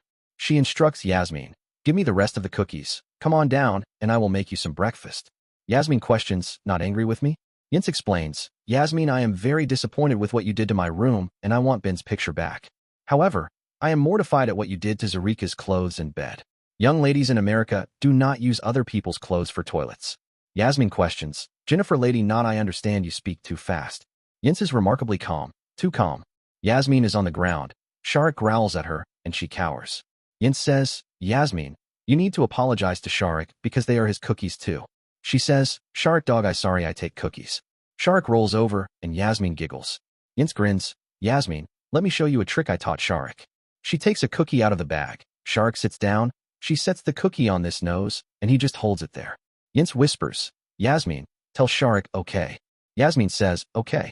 Sharik flips the cookie up into the air, catches and devours it. Yasmin giggles, and Yinz says, let's eat. Then Yasmin, you need to clean up the mess you made of Zarika's clothes, which means I will need to teach you how to use a washing machine. Present. Yasmin, at the cabin. I do not understand why the Jennifer lady is not angry with me about her room, and what did she mean about Zarika's clothes? She was more angry about cookies, and her devil dog scared me so bad I almost went to the toilet, which I need to do very bad. We get to the kitchen. I ask, Jennifer lady, toilet please? She gives me a funny look and says, haven't you gone to the toilet enough today? Oh well, let me show you. I do not understand her words, but I am happy to be able to use the toilet. And I am very confused by the Jennifer lady's actions toward me. Perhaps she is not as terrible as I thought she was. Present. Liz, at the cabin. Yasmin is off to the bathroom. I grab Yinz by the shoulders and ask, what the hell is going on? Did I miss everything? She smiles, begins to cook some eggs, and says, yeah, you sort of did. By the way, where were you? I blush a little and say, not now. I want to hear what I missed. Yinz tells me everything, then grins at me and says, present. Yinz, at the cabin. All right, Liz, spill it. Liz blushes again and lies. Yinz, I don't know. I interrupt. Come on, Liz, someone got lucky. I can tell. She blushes again and declares, Yinz, not this time. I'm not going to kiss and tell. That makes me wonder more than ever who the heck it was. My thoughts are interrupted as the kitchen fills up. Present, Erast, at Bob's country bunker. Shit. I hated to fire those 2 shots, but the damn banditos had already seen me. It would have been better if I could have slipped back to the country bunker and sounded the warning. Once again, I'm dodging like crazy, trying to keep trees between me and them. As rounds whistle past me, I mark the location, put the Winchester over my left shoulder, put my right hand on the buttstock, and use my left thumb to pull the trigger. I know I might get lucky and hit someone, but I'm mostly hoping to slow them up some. I fire 4 times and hear one yell. Yeah, I did get lucky. I flip the rifle upside down, grab 6 more rounds, and start reloading. When I'm close enough to the sleeping guards, I begin to yell. One of them wakes up and demands, why in the hell are you making so much noise? I stutter, SS Santa Anna's army is here. He blinks his eyes and yells, what the hell are you? He never finishes because I think he sees them. He jumps up, wakes up the other guard, and says, we need to get the hell out of here. Then they run away. I yell, DD damn cowards. When I enter the guardhouse, I see they left their weapons. So I pick up the M16, duck, and begin to return fire. This is going to be a short as hell battle if I can't find some way to alert the compound. Present, Rex, taking in the prisoners. Shit, that was a hell of a thing. I was heading towards Austin to deliver the 3 fake Rangers I have in the back of my truck, when I round a bend in the road and run right into a damn bandito convoy. But this one had 2 major differences from the normal banditos. First, it was big as hell, and second, I was damn sure I saw some Federal vehicles in it. I reached down, put my Dodge Ram truck in 4-wheel drive, headed off the road and floored it. The big V10 in my Dodge roared. I crashed through the underbrush and a few small trees. Hey, if you can't dodge it, ram it. And finally found a small road. Oh, they sent some vehicles after me. But I'm a native Texan, and I've been driving these little back roads long before it was legal for me to drive. I knew the scumsuckers were headed toward the country bunker. They hated that place because Bob delivered his own brand of Western justice on any banditos that were caught. He liked to think he was Judge Roy Bean and said he was the law east of the Pecos. I get to a place where I think I can relax a little, and I pull out my cell phone to call the bunker and warn them. Son of a bitch, I don't have any signal. Then I remember the Phoebes were coming down here to look into someone destroying the cell phone towers. I guess I need to drive like a bat out of hell until I get to someplace with some reception. Present, Erast, at Bob's country bunker. I feel and hear the bolt lock back on the M16, look down for more ammo, and see a big red button. I figure what the hell, it can't hurt, so I slam my fist down on it. At first nothing happens, then I gradually hear the old-style air raid siren start warming up. It reminded me of the damn one they had next to the school. I hated it when I was a kid, and they tested it each month. I reload, rack the bolt, and begin to fire. I see a truck headed toward the front gate when Bob runs up and yells, "Sheet, where are my damn guards?" I reply, "They ran away. We cannot let that truck reach the gate." I put the M16 on full auto and begin dumping rounds into the truck. Bob picks up the second rifle and does the same, but he's not very accurate. The driver's now dead. I take out the tires and the truck finally stops, and then there's a big explosion, which throws us both to the ground. Bob questions, what the hell was that? I reply, that was an ammo truck bomb. Bob replies, like the one in Oklahoma City? Well, these Mexicans are playing dirty this time. How many of them did you see? I give him the truth. If you have some way to evacuate the women, I would get them out of here. He says, damn that many. I look up, I see something in question. Is that a 50 caliber Browning machine gun in the tower? Bob says, hell yes, she's a real beaut. I continue, does she work and do you have any ammo? He laughs, hell yes, she works like a sewing machine and I have about 20 or 30 ammo boxes full. Do you know how to work one of those? I reply, hell yes I do, now keep me covered. I jump up and I'm amazed because now there's about 50 guys fighting. Many of them look like they are nursing hangovers. I get to the tower, start up the ladder, and the scumsuckers start firing at me. Present, Anastasia, at Bob's country bunker. I'm having such a great dream when I'm startled by. Wake your butt up and join the fight if you don't want the Mexicans doing things to your body that ain't never been done before. I open my eyes and question what? She laughs and says, shit Missy. We're under attack from the Mexicans, and it's every girl for herself. I question my brother. She laughs, he's kicking butt. Now get your princess, but out of bed and help us. I jump up, the room spins a little, the woman hands me a shot and says, take this, it's hair of the dog what bit ya. I slam down the shot. It burns like hell and I promise, I'll be right out. I throw on my shoes, and then I do what Ben taught me. I check my tactical vest, grab my assault pack, which Ben never let me mess with, grab 2 rifles and head out the door. Erast needs my help. Present, Erast, at Bob's country bunker. I get to the top of the tower and notice they did one thing right as hell. They mounted the 50 on a tripod in the middle of the tower. But then they screwed up and built a roof over it, and I could only fire the 50 towards the gate. I do a quick threat assessment and realized we are royally screwed. I thought there were several hundred banditos, but a quick estimate puts the number at well over 1,000. And they are being smart as hell this time. They are keeping us busy at the front gate while there's even more trying to get to the back fence. I haven't closed the hatch yet when Bob runs over and yells, is everything okay, and do you need anything? I reply, Bob send half the men on the front gate to the back fence because they have a bigger force there. And bring me a damn chainsaw. He takes off. I take the cover off the 50, do a quick assessment and function check. Bob's right, this is one fine machine gun. I see 2 ammo boxes, which won't be enough. Pop one open, load the 50, and begin to rip on the front gate. Yeah, this is one nice machine gun. Most people think with a machine gun you hold the trigger down, what I like to call the spray and pray, that you hit something technique. It's much more effective to acquire a target, fire a short burst, then find a new target. Not only do you conserve ammo, you also keep the barrel of the machine gun cooler. Present, Anastasia, at Bob's country bunker. I run outside to find it's a war, and we're right in the middle of it.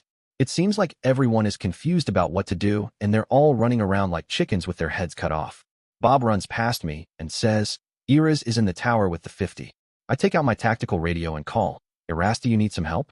He rudely replies, it's about damn time you woke up. Give your tactical radio to Bob, so I can tell him where to send his men, then find someplace to hide, because I don't have time to take care of you. Bob runs past with a chainsaw, and I wonder if this is going to be a remake of the Texas Chainsaw Massacre. I run after him, hand him my tactical radio and say, Erast said to give this to you, so he can tell you where to send your men. He mounts the earpiece and says, thanks Missy, I'm taking this chainsaw to him right now, so just follow me. We run toward the tower, but they are shooting at us, so I begin to zigzag like Ben taught me. Present, Erast, at Bob's country bunker. I hear Bob's voice over the radio. Erast, the chainsaw is ready for you to haul up. Plus I have your sister with me. I open the hatch in the floor, and I see they have a pulley and rope hooked to the roof. They used to pull things like the ammo boxes up to the tower. I'm a little pissed that Anastasia didn't follow orders again, but I figure this time I can use her because we can't afford for the 50 to be out of action for the length of time it's going to take me to fix this screwed up tower. I reply, send my sister right up and tell her to move her lazy butt. I continue firing, but I'm damn sure Bob tells her exactly what I said because she flies up the ladder like her, but is on fire. She gets into the tower and starts to complain, lazy, but never finishes but asks. Present, Anastasia, at Bob's country bunker. I get into the tower, begin to yell at Erast. Then I look around, and I see that we are surrounded, and that we're not doing a very good job. I remember studying about the Battle of the Alamo, and wonder if this will be the new Alamo. I ask, what can I do? Erast says, watch how I fire the machine gun, and then copy me while I cut the top off this tower with the chainsaw. I watch. He aims at a target, press the thumb thingies. The machine gun fires 2 or 3 shots, then he lets go of the thumb thingies. I nod, I understand. We switch places. I begin to fire the machine gun. Erast hauls the chainsaw up to the tower, starts it up, and begins to cut. Present. Erast, at Bob's country bunker. The first thing I do is cut the rope and pulley assemble from the roof of the tower. We're going to need more ammo, and that's the best way to get it up here. I know better than to try to rip right through the 4 posts holding up the roof, or I will bind the blade on the chainsaw. So I nibble a notch into each post. Finally, one post is barely holding the roof on. I order, Anastasia, duck down. She ducks. I clear the 50, take her off the mount, and set her on the floor. I look at Anastasia and say, come here and hold my belt very tightly. She grabs my belt. I stand on the side of the tower in one of the windows, put my hands against the roof, and push with all my might. The roof cracks and creaks, so I push even harder by straightening my arms and using my legs. The roof finally lets go and heads over the side of the tower. I yell timber. Now we will have a 360-degree field of fire with this machine gun, which is what we're going to need if we're going to survive. I begin to set up the 50, and Anastasia announces, Erast, Boo Boo is downstairs. I look, see him, and decide to try something. I yell, Wojciech, we need more ammo. He salutes, then begins to run around in circles and groan. Anastasia says he does not know where the ammo is. I yell, Wojciech, find Bob, and he takes off. The 50 is back in operation. I shut the hatch, spin it around, and work on the back fence where they seem to be concentering their forces. Anastasia questions, Erast, what's my job? I reply, first you need to make sure any brass that falls into the tower is removed, because we can't be stumbling on it. Use your rifles to provide support, and make sure you take your time, and finally, keep an eye out behind wherever I'm firing. I hear a noise and say, duck. Present. Anastasia, at Bob's country bunker. Wow, Erast gave me many jobs, but this might finally be my chance to prove to him I'm more than just a pretty face and great body. I am going to do such a good job, he will forget all about that Mira bitch he told me about, then perhaps he will train me like he trained her. There's a hooting noise, like I remember from the bus battle. Erast yells, duck. So I do. He yells, where did that RPG come from? I point where I saw the smoke. He spins the machine gun around, finds the bandito, and when he shoots, there's an explosion. Present. Erast, at Bob's country bunker. Well, I had hoped they didn't have any RPGs, but I should have known better. But for them to take this long to get them here meant there were still more banditos coming than what I had originally seen, and that they are being resupplied. I find the scumsucker with the RPG. I guess they didn't learn to fire and run before you reload, and take him and the extra rounds out. I hear Bob yelling on the radio, Iris, what did you tell this damn crazy bear? I reply, Bob, show him where the ammo is for the 50. And it looks like they are now focusing their attack on the eastern fence, so move your men. I add to Anastasia's work by saying, Anastasia, somewhere there is someone watching this battlefield from a high point. They are directing the banditos, and we need to find that person. Also, if you see anyone carrying anything bigger than a rifle, I need to know. Present. Stacy, at Bob's country bunker. Screw this Russian princess shit. I need to be Stacy for now because it's too damn distracting and I'm busy as hell. The machine gun does a good job of throwing the brass out of the tower, but my rifle is a different story, so I fire some, then I throw out the brass while trying to grow eyes out of the back of my head, and now Ben adds one more job to my ever-growing list. Anastasia would have complained, but I say, okay Ben, and I begin to check the tops of the hills. I notice another vehicle headed towards the gate, and say, Ben, there's a truck headed toward the front gate. He spins the machine gun around, and this time he presses and holds the thumb thingies. Present. Ben, at Bob's country bunker. Stacy does a hell of a job seeing the truck early because it's a big moving truck like used at the Murrah building in Oklahoma City. I fire the 50 until the truck is totally dead and wait for the kaboom, but it doesn't come. I guess we got lucky and the detonator is screwed. I feel the tower shudder, wonder what's going on when Stacy says, Ben, Wojciech is here. I open the hatch, and he's hauled 5 ammo boxes already. I call Bob. Hey Bob, can you help us get some of the ammo boxes into the tower? He replies, I'll be right over. You two need anything else? I look at Stacy and say, how about something to eat and drink, and if you have a big-ass bolt rifle with a scope on it, that might come in handy. Stacy adds, I need more ammo too. I add, how about a couple more M16s and mags? He goes, it will take a couple trips to get all this. I state, we need the 50 ammo now. He says, I'll be right over. Bob shows up, and I order, Stacy take the 50. She takes over. Bob hooks up the ammo box. I pull on the rope and realize how hard this is going to be. I ask Bob, see if Wojciech will pull the rope, and that's on the ground. Bob and Wojciech look like they're arguing for a little bit, but finally Bob puts the rope in his mouth and mimics what he wants Wojciech to do. Wojciech grabs the rope in his mouth and easily pulls the ammo box to the top of the tower.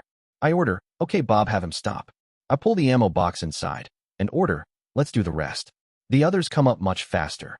The problem is we have a small tower which the 5 ammo boxes have made even smaller. I call Bob. Is anyone down below us? Bob replies, hell no. I say, keep Wojciech back because I'm throwing the empty boxes over the side. Stacy announces, Ben the machine gun just ran out of ammo. I grab that box and the other empty box and throw them over the side. Bob says, I'll make sure Wojciech knows those are empties and I'll be back with the other things you want. I pop open the next box of ammo and notice all the tips are light blue and laugh. I never thought I would get the chance to use incendiary rounds against living targets. This is way outside the Geneva Convention, but like Jack used to say, screw the Geneva Convention. And it's not like they don't know where we are as they fire at us all the time. There's another whoosh. We both duck. Stacy pops up and begins firing toward the smoke trail. I spin around and decide to give her some help. Present, Stacy, at Bob's country bunker. I'll teach that scumsucker for trying to shoot us with one of those damn rockets. I pop up after he misses and fire at him. Then Ben fires the machine gun, and this time it looks like it's spitting fire out of the barrel all the way to the target. He hits the guy, and not only does it blow him in two, it sets him and even the wood's on fire. I yell, Ben, that was really cool. He answers, not if we burn down the compound it won't be. Cover me. I need to change the ammo again. Present, Ben, at Bob's country bunker. Yeah, I hadn't counted on it setting the woods on fire. At least it's on the downwind side of us. But I know Texas is like Colorado and the wind direction changes all the time. I begin to reload the 50 with standard ammo. Bob calls, I'm back with the things you asked for. I open the hatch and Wojciech has done a hell of a job moving the ammo cans. Bob has a bag hooked up to the rope. I can pull this one up, and when it gets up to the tower I smile and say, Bob, you outdid yourself. Now have Wojciech take a break, because we can't fit any more ammo boxes up here right now. I think for a moment and ask, you wouldn't by any chance have some explosives hanging around? He laughs, hell yes, this is Texas. I've got some C4 and some dynamite. I question, and blasting caps? He brags, you bet, Sonny. I look at Stacy and order, you've got the 50 and the tower. I need to go explain to Bob what I want done. She fires a few bursts and declares, don't worry, these scumsuckers don't know who they're messing with. Not only didn't I get enough sleep, I have a hell of a hangover. I encourage her, thanks, you're doing a great job. I grab the ladder, don't bother with the steps, and slide down to the bottom. I explain to Bob exactly what I want with each explosive, then I say, but I sure as hell don't know how we're going to throw the C4 far enough to do any good. Bob thinks for a moment and says, you leave that to me. I have the perfect plan. I reply, make sure that whoever throws it gets it over the fence and put enough time on the timer so they don't blow themselves to hell. He replies, sure thing. Don't worry about it. I hear the sound of a small aircraft and ask, what's he doing here? Bob replies, he's been watching the battle all day. I swear, that son of a bitch. Look, I need to get back into the tower. I hurry back up the ladder. Present, Stacy, at Bob's country bunker. Yeah, Ben's trusted me with the machine gun, and I've been holding my own. I hear him yell, Stacy, open the hatch. I'm coming up. I swing it open as he starts climbing the ladder, but the bandits are still firing at him. I need to distract them, fast. Thinking on my feet, I step to the edge of the tower and pull off a bold move. It works. Ben scrambles inside, and I slam the hatch shut behind him. He catches his breath and asks, why did they stop firing? I smirk. They were too busy being distracted. Ben shakes his head. You're lucky they didn't take advantage of that distraction. Grinning, I reply, you eat first, then me. He scoffs. No way in hell. First, I need to shoot down a damn airplane. Present, Rex, taking in the prisoners. I finally get to a place my cell phone works. Make a call to the acting governor of Texas and give him all the details that I know. He promises he will call Kirkland and see if the commanding general will send some aircraft to at least check it out. I think to myself, damn, I hope the kid makes it through this one, but I sure don't like the odds. Present, Major Mad Dog Murdoch. My CO calls, Tango uniform, we need a sitrep. Yes, we've been flying a medium-altitude surveillance mission over Bob's country bunker, which is under attack from a large group of hostiles. I reply, Mother Hen, this is Tango uniform. The battle is still in progress, however, I'm not sure how long they will be able to hold out. The number of hostiles is staggering and is growing bigger all the time. I stop and say, hold on a minute, sir, there's some new things going on. I watch as the light aircraft that has been buzzing the area all day starts to smoke and goes down. Then there's a pretty big flash in the woods that looks like artillery. I continue my report, sir. It would appear they have just shot down an unmarked civilian aircraft, and there are some explosions now which resemble artillery shells. He replies, can't you be more descriptive? I answer, not without going below the floor you set. I wait for an answer, and he finally says, your operating floor is now set to 2000 feet. What I really want to do is get on the deck and kick some butt, Shit, it's what we're trained to do. I ask for clarification, sir, the rules of engagement? He replies, only return fire if fired on first. We nose our planes into a dive, level off at 2,000 feet, and prepare our cameras for the first run. As we fly over Bob's country bunker, I can't believe what I'm seeing. My wingman, T, asks, sir, are those people using some kind of giant slingshot to cause the explosions? I chuckle. Yes, T, they are. I think I've officially seen everything now. As we pass the tower, I notice a guy standing and saluting. The person with him waves enthusiastically. My wingman laughs. Now that's a salute. I return the gesture, wishing I could do more, but orders are orders. We complete our pass, climb, and head south. Then, as I scan the road below, I call over the radio, Mother Hen, this is Tango Uniform. We have an issue. Present, Ben, Bob's country bunker. Some F-16s buzz the bunker. I salute hoping it will catch their attention, and one of the pilots returns the salute. I hoped we would have some help, but they continue on to the south. My improvised artillery shells are working great. I had them take about a baseball-sized piece of C4 packet full of nails and other shit, then set the timer and deliver it. However, Bob's idea was fantastic. He's using the women and the water balloon slingshot to deliver the shell. They were damn good at placing the rounds, and were blowing the hell out of things. Now the sticks of dynamite I had covered with pitch, then rolled in glass, and a blasting cap inserted in each one. I told Bob to disperse them evenly around the perimeter of the fence, and told Bob they were our last line of defense. If the banditos were that close to the fence, we would shoot the dynamite, which would detonate it. I finish my lunch and say, okay, Stacy, I will take over. She says, Ben, I'm doing really good with this. Why don't you mess with that new rifle? Damn, sometimes I swear she's inside my head. I pick up the rifle. It's a Seiko TRG in .338 Lapua. The scope is a nice Vortex 6x24, and it's .MRAD, not MOA. I call Bob. Nice rifle you have here. What's it sighted in for? He replies, that's a 30 MOA base, and it's sighted in for 300 yards. By the way, I have another 500 rounds when you use up the 500 I sent with the rifle. I load up the 2 mags, slap one in the rifle, and say to Stacy, time for me to do the voodoo I do so well. Present, Stacy, Bob's country bunker. Yeah, fighting and dying beside Ben. I couldn't think of any better way to go. Yeah, even I've realized it's a losing battle. There are too few of us and too many of them. Ben pulls some gear out of his assault pack and begins firing the new rifle. When he fires it, it shakes the tower a little. Present, Ben, Bob's country bunker. It takes me 2 rounds to dial in the rifle. Then it's time for me to see if I can find the scumsuckers on the ground controlling the men. I begin to scan the trees, looking for anything that looks like someone on a radio. Finally see one, range him, put the distance into my ballistic computer. I settle down, take my slow breath, pull the trigger, and the scumsucker's head explodes. I say AMF. Stacy questions, AMF? I grin, audio scumsuckers. I just took out a ground commander. I slam another 2 rounds into the radio, so they don't get any more bright ideas. Stacy fires the 50 and yells, AMF. The brass is getting a bit out of control the in tower. I open the hatch and push it all out. Damn, I sure hoped those fly boys were here to help, but I guess this isn't their war. I take a moment to do a quick tactical assessment and notice we're some men down and more women are fighting. I call Bob. So how many casualties do we have? He says, we're down 10 men, for outright dead and 6 wounded.